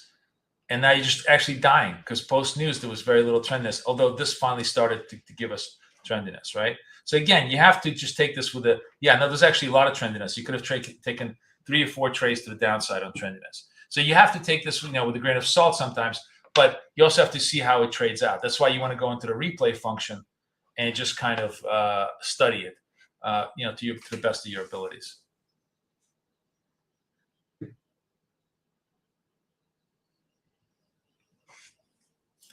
No, PropNet, we have our own private chat room. We are actually going to relight the Discord, but it's going to be another month or so before we're going to relight the BK Discord. But if you want to join us, join me for this. Anybody who wants this needs to be a member of my coaching. That's why I'm giving you guys the link.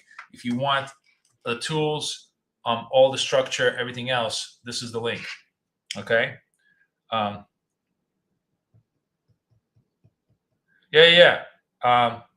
I think it's helpful. It's a decision support tool, right? It's by no means kind of like the only thing you want to look at, but it's definitely helpful. And today is a horrible day. Like the best part about this tool right now is it's telling you it's the shittiest day to trade. The very fact that we're making money today is just a miracle on ice right now, to use the hockey expression, because we're just basically using small size, very, very tactical entries, and just really only coming in when we have reasonable chance of conditions, right? So like right now we're back to mixed environment, 1920 readings on DER, 30 or higher is trend, 10 or lower is just really garbage. You really don't want to trade that. Unless you have a super big reversal thing. Are counter trends riskier than reversal trades? Again, they all suck if everything is in the yellow red zone, and they're all great. Counter trend trades can be incredibly lucrative if the DER zone is continuously green, right? So it's as everything else in life, it really depends. Generally, though, I obviously love the point of control trades, the reversal trades, because they're kind of like the ball pops out from under the water. You definitely have more room to run with. So we're actually getting like a little bit of momentum downside movement, right? I didn't trade that one, but let's see if this trade is going to do anything for us. 37 seconds left.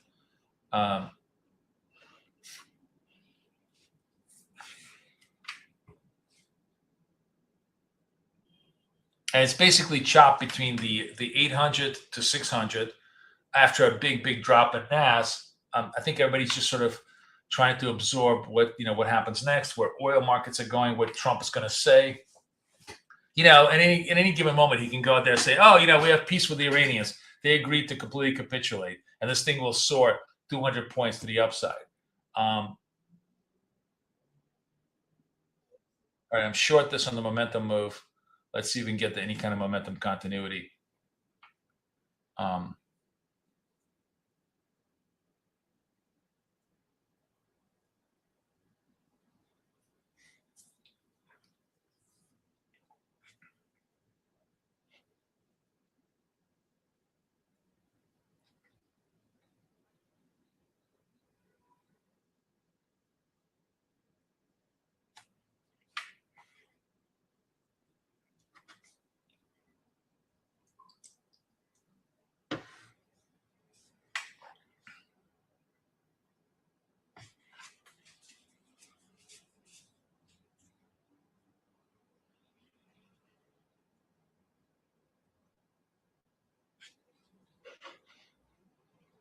Yeah, I'm going to take it partial here because it wasn't showing a lot of momentum. So we'll take it. I mean, I'm basically up $200 with you guys in this very, very shitty market environment. And you see, we're fighting for every pip we can, for every tick we can here. So fine.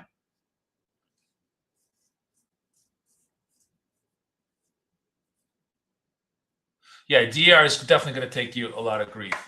Although remember that the point of controls, the thing about the point of controls, and this is what you need to understand the nuance of this, is point of control by its very nature is going to a lot of times contrast with the DER because it's a reversal trade. So DER may be kind of lagging in giving you a signal, whereas the point of control, like it's rare that you're going to get a green label in a point of control trade, because this is going to stay green as long as the price moves in one direction.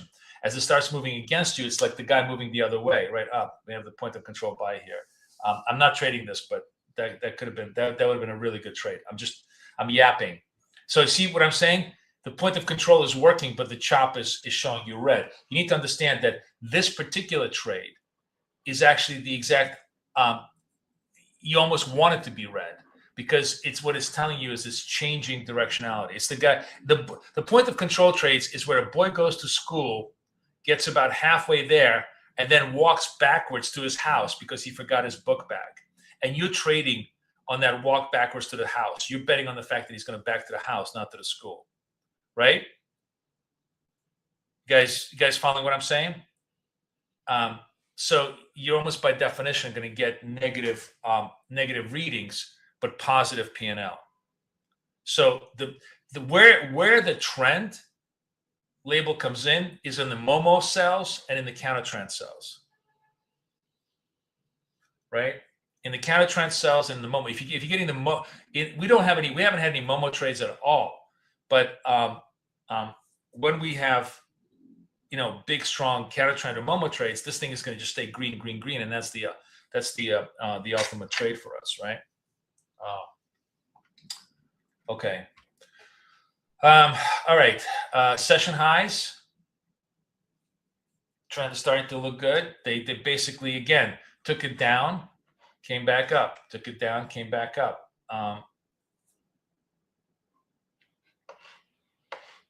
20 seconds left. We're above the 56 level, so looks reasonable. 15 seconds, 14 seconds. We'll see if we can run the session highs.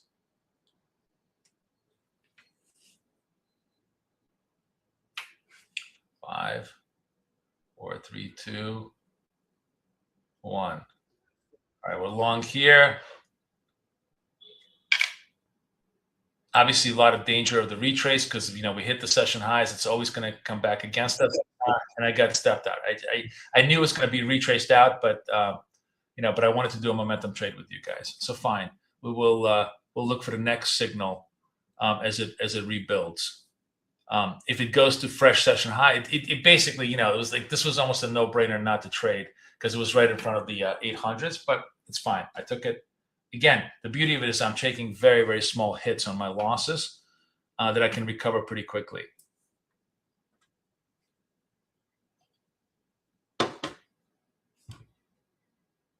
The great trades here with these two trades, which I just, yap my way through it. And you guys know that I'm really, really a terrible momentum trader. Although I will say these tools make it a lot easier to trade momentum for somebody like me who loves trade reversals. All right, let's see if we're going to rebuild. If we gotta capture the 92s again.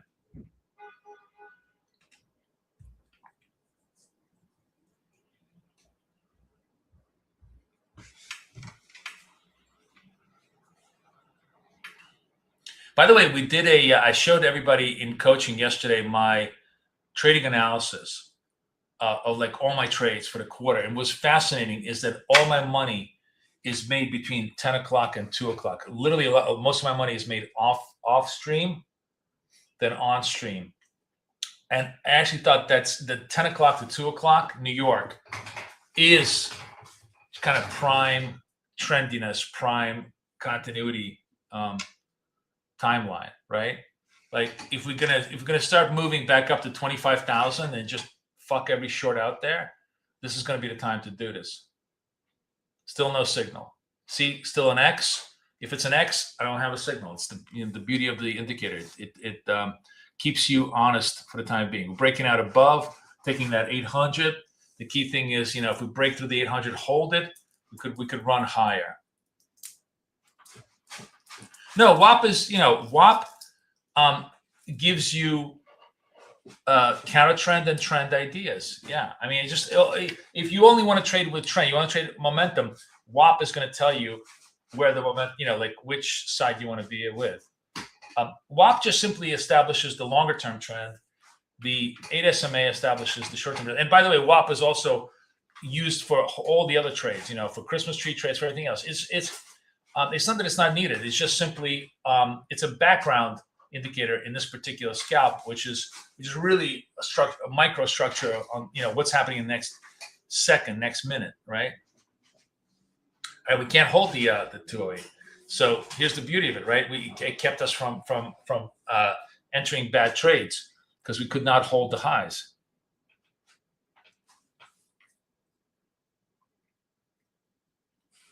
No, I don't raise this. If point of control and counter trend both give you green signals, that just means it's a strong candle. I trade the point of control. You trade the same stop and target. It's not like it's not like having two positive labels makes it super good. It just means that there's a lot of movement, and it's going through all the levels, not just the first level. That's all it means. Don't overthink it, guys. It's really, really simple. Get the target, take the trade. Have an X, don't do anything. You're trading continuity trades, you really want the thing to be yellow and green. If you're trading point of control trades, you really don't care if it's red for the most part, because that's the essence of the whole thing.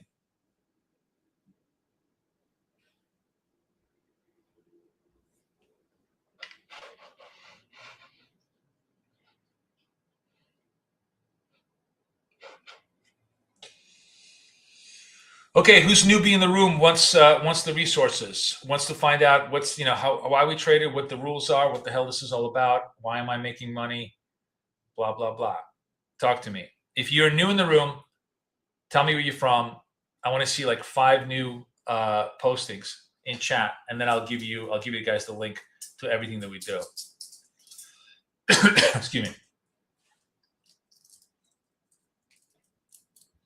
And if you're on Twitter, get your ass on YouTube for 1 second and just say hi to me.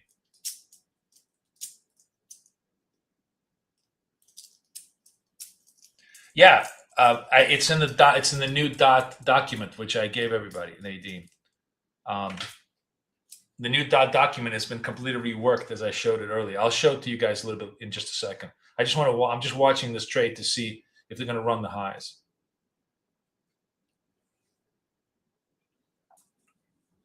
Hi, Tom from Germany. Nice to have you.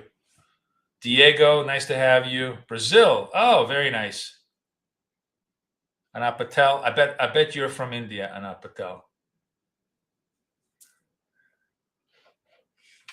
Okay, let's get 2 more newbies, and I'll give you guys the link, and then I'll walk you through the link. I'm just watching the price action, so I don't want to take the screen time away from price action. But if we can't take the 800, we got nothing to do.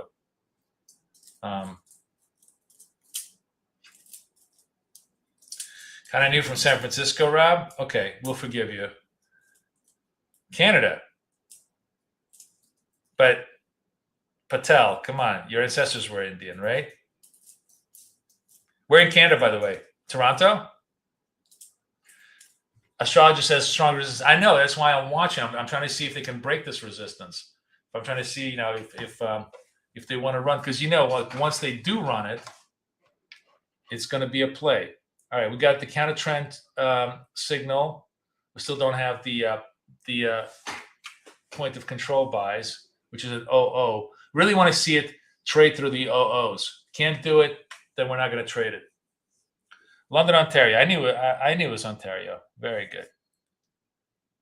All right, so I'm going to put the link in here, guys, and then we'll talk about it if this price action kind of fades.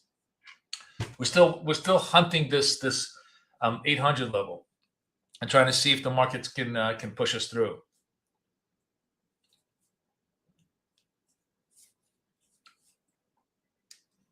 One, 2, 3, 4, 5, 6, 7 minutes of zero forward action. 55 seconds.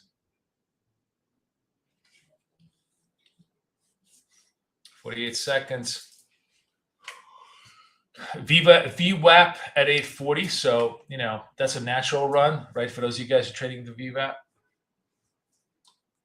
But for right now, we're just turning down, man.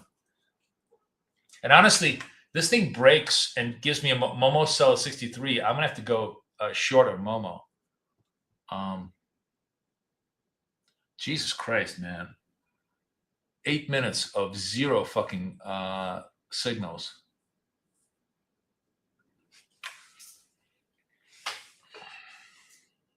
$11 seconds.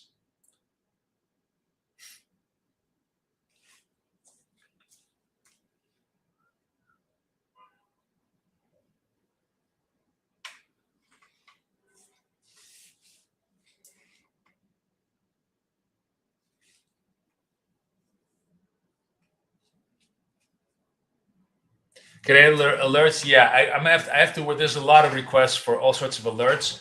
It's a completely separate project for me and Claude to do. I'm gonna try and work on that. But yeah, I mean, I know a lot of people want the alerts. I will try to. I need to make sure every single alert is working, because apparently some of the alerts are not working, and it's just annoying. So I'm gonna try and alerts will be the last piece of this puzzle for us to work through.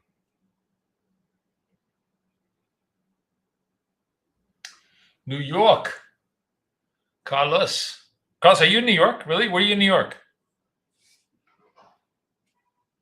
All right, 3 seconds left. We still don't have the point of control buy, but now we do. 54 seconds. Boom. Oh, shit. But I bought it. What did I buy? Did I screw this up? I screwed up this trade. Sorry, guys. I went too large on this trade. I'm probably going to pay the price, and I just went too large too early because I thought we'd break the highs. All right, I'm just going to violate some of my rules here. Let's see if I can get out of this alive. That was just a bad execution on my part. Sorry, I was not paying attention. I thought we broke through. I should have taken the trend trade breakthrough, but I really wanted that 800. Let's see if we can hold it.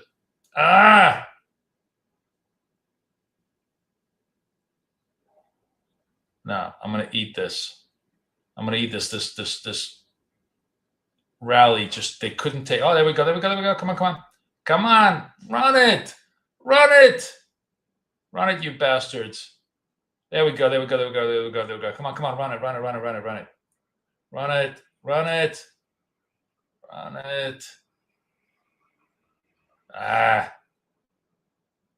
Four. Whoa, okay. We're out. Beautiful. All right. I bring myself back from the point of death. It was kind of stupid, but even as stupid as this was, my max risk was $200 here, right? As dumb as I was, because I went long and then I did a join bid. The thing I hate about Trade-Evade is it's just the worst fucking platform. If you just super sensitive on the mouse. Anyways, we finally broke through here, right? My point being is that we finally broke through. The point of control holds over here on this level, and we have one. Let's go buy it. Now I'm going to trade this. Now, if this, it doesn't work, but we're only at one large here. But if it does work, it puts us further into P&L territory.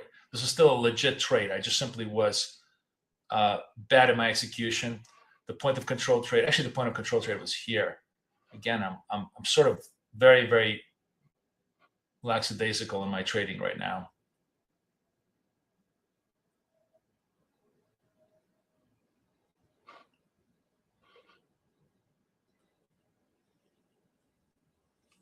All right.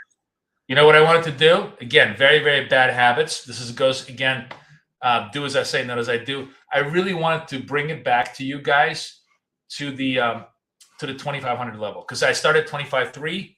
I'm ending 25.5. 200 for the 200 for the run in the world's shittiest environment as far as trading goes, and me fucking up things. This should have been 25.50 probably if I traded this properly. But anyways, all good for the no worse for the wear, right? So hopefully you guys, some of you caught these moves. They obviously finally gave us the things that we wanted. I said we're going to take the 2,800, and it was going to work. It was going to run. So it was just matter of executing this properly. But I hope you guys did well on all of these things. Anybody catch this last final trade runs of trades? Yes, no? Give me some +1s, guys. In the meantime, I'll take you to, and now we're really starting to, well, now we're coming up against the VWAP, but now we can just, keep running it. Astrologer, do you keep banging these dot trades? He's probably just, hitting the fives. Okay. So this is the new version of BFF Dot's trading book. It's a little bit nicely laid out. It shows you the philosophical foundations of what we do here, including explaining the DR regime. Then it shows you the various scalping setups and the various data trading setups. All of the stuff is here, right? Plus, of course, all of the tools up top to make your life much better. So, Miguel did it, Cheryl did it. You guys all ran really nicely. Yeah. You live trade with me, and then, but more importantly, the paid membership is you can't live trade if you don't have the indicator, and the only way you get the indicator is if you have paid membership, and then you can't really understand it well unless you have coaching with me, and we do coaching privately every Thursday. So those are two things that people really use the paid membership for. That's what it's all about. Okay, Tom. So here's the link again if you guys want to come in and join us.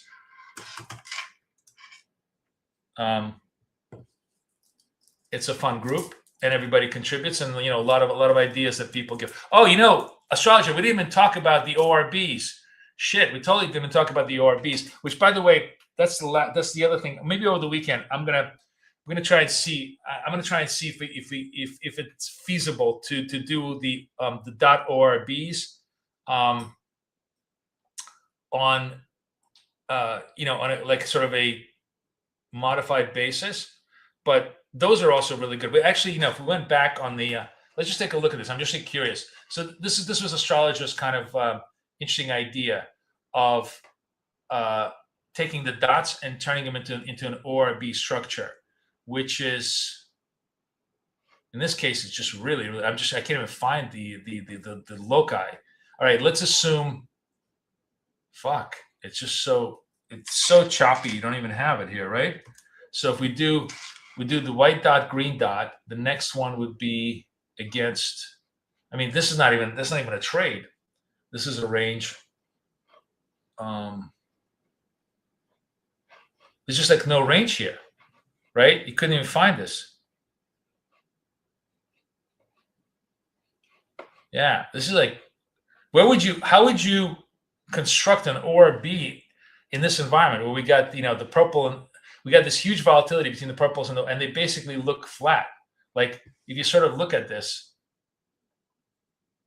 yeah, it was no range, right? It's just like completely bullshit. So in a way, that answers its own question. If you can't make an ORB range with dots, that means it's bullshit trading environment, which is exactly what we're in the whole day. It's just us basically making 200 on the day out of a 25,000 was really, really good trading, because the environment is just horrible. There's just no breakouts whatsoever. There's no areas. Although now we're starting to break out. And by the way, did I not tell you the best time to make money is 10 o'clock to 2 o'clock? I'll show you guys. Want to see my P&Ls? Let me show you my P&Ls. Okay, this is the last thing I want to show everybody. Okay, so let's go to, first of all of this stuff is free, which costs thousands of dollars anywhere else. So we're going to go into Tradeovate. I'm going to show you my accounts. Hang on, let me pull this up. I guess this is what I pulled yesterday. And don't worry about this because this is already outdated, but it's really what's important here. So just literally uploaded all my Tradeovate accounts, hit analyze files, and this just shows you all of my trading for the last 30 days. Super. You see how fast it is? And it's totally private. It's all done in your browser. We don't see your data. We don't look at your data. Here's anything. But here's what I want to show everybody that I found of all the analytics in this chart. The most interesting part is look at my P&L curve. 10, 11, 12, 13, 14. This is where the money is at. In the PM session and the M session. This is where the money is at on the P&L curve. You get a little bit of Asia, but like that's super interesting, and it makes perfect sense because I always say, hey, I always frustrates me that I make all my money off stream, but off stream is where the P&L is, because if we're trading over here, it's always going to be really difficult. And then 10 to 12, 10 to 14 is where you get the trendiness, is where you get the the continuities trades that really, really make it super easy. Yeah. Astrologer is banging away right now. He's just now is his time. So I just thought that was super interesting as when you do the analysis, and this is a pretty good analysis because it's over the whole quarterly time scale. So we have like how many samples? Like 700 trades, 725 trades. So it's pretty damn good. Anyways, it's all off there. If you have MetaTrader, you can do it on MetaTrader. If you have Wealth Charts, you can do it on Wealth Charts. You have TradeAway, and almost every other tool you're gonna have, we're gonna have the ability to be able to give you instant trade analysis on them. So watch for that. That's gonna be fun. All right, I'm gonna run. The doggy's got to get walked. Everybody have a wonderful, wonderful weekend. We had a great day, right? Everybody liked it. We banged away. People got funded.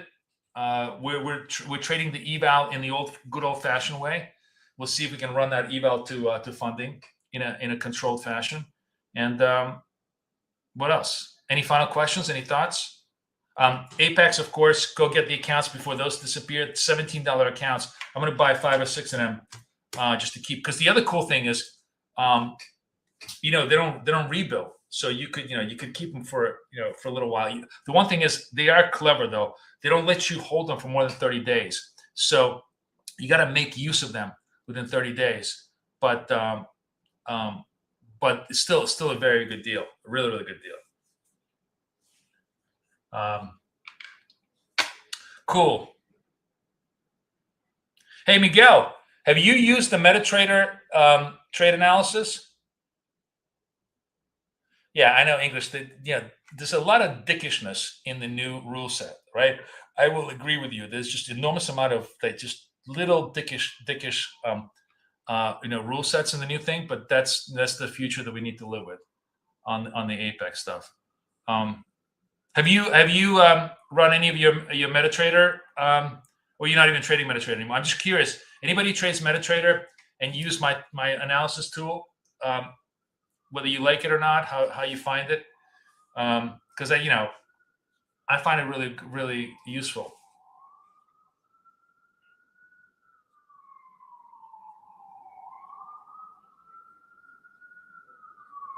Yes. So Tom, Ninja is actually coming next.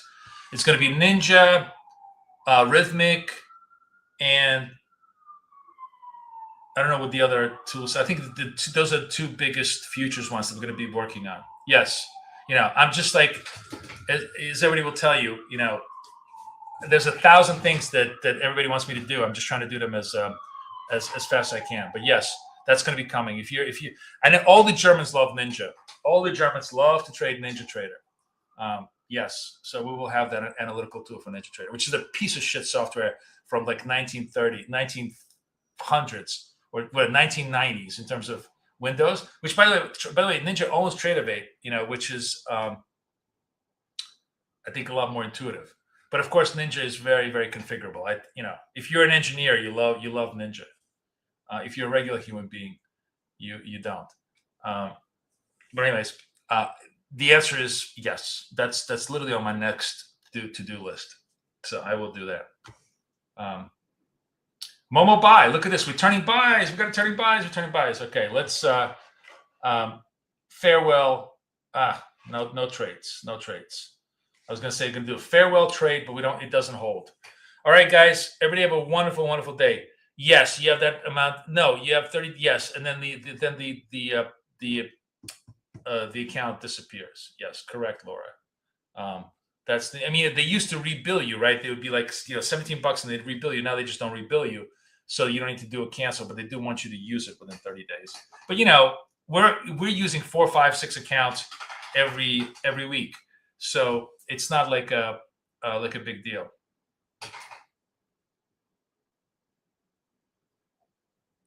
It's totally different, Evgeny.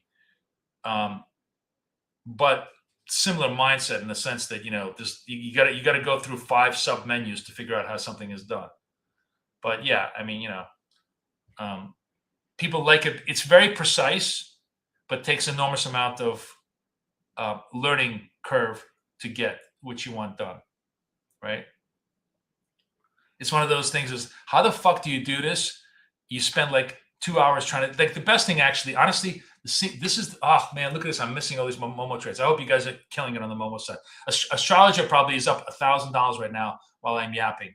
I was going to say, the single best thing I found of how to train yourself on any tool, you go to Claude and you literally ask it, how do I do this thing? And it will tell you step by step, go to this menu, go to hit this button, go to this. It's a million times easier and better than asking a human being. So that's the best way to train yourself on new stuff. But it's not intuitive in any way, shape, or form. All right, guys. I hope you guys, Astrologer, are you banging those trades? He's too busy to talk to me. He's probably up. How much? Just tell us how much you're up so that everybody can be jealous of you when we leave. It'll be the perfect East European departure for me. Where is he? He probably left the room already. He's banging away. He's up $450. Had to recover early losses. All right. Hey, still not bad. Everybody should have a bad day like that. We should only wish to have a bad day like that. Good for you. All right. Good luck, my friends. Everybody have a great day. The Momo trades are working. The fucking trending up the wazoo. And I know, I'm sorry, but this is what I'm trying to tell you. The 10:30 to 12, when we go off air, is exactly when all the money is made. So I teach it to you, and then you practice it afterwards and make money and have a great time, because that's what BK is all about, right? It's all about you guys making money and me screaming at the screens. Thank you, guys. Everybody have a great day. I'll see everybody on Monday. Take care.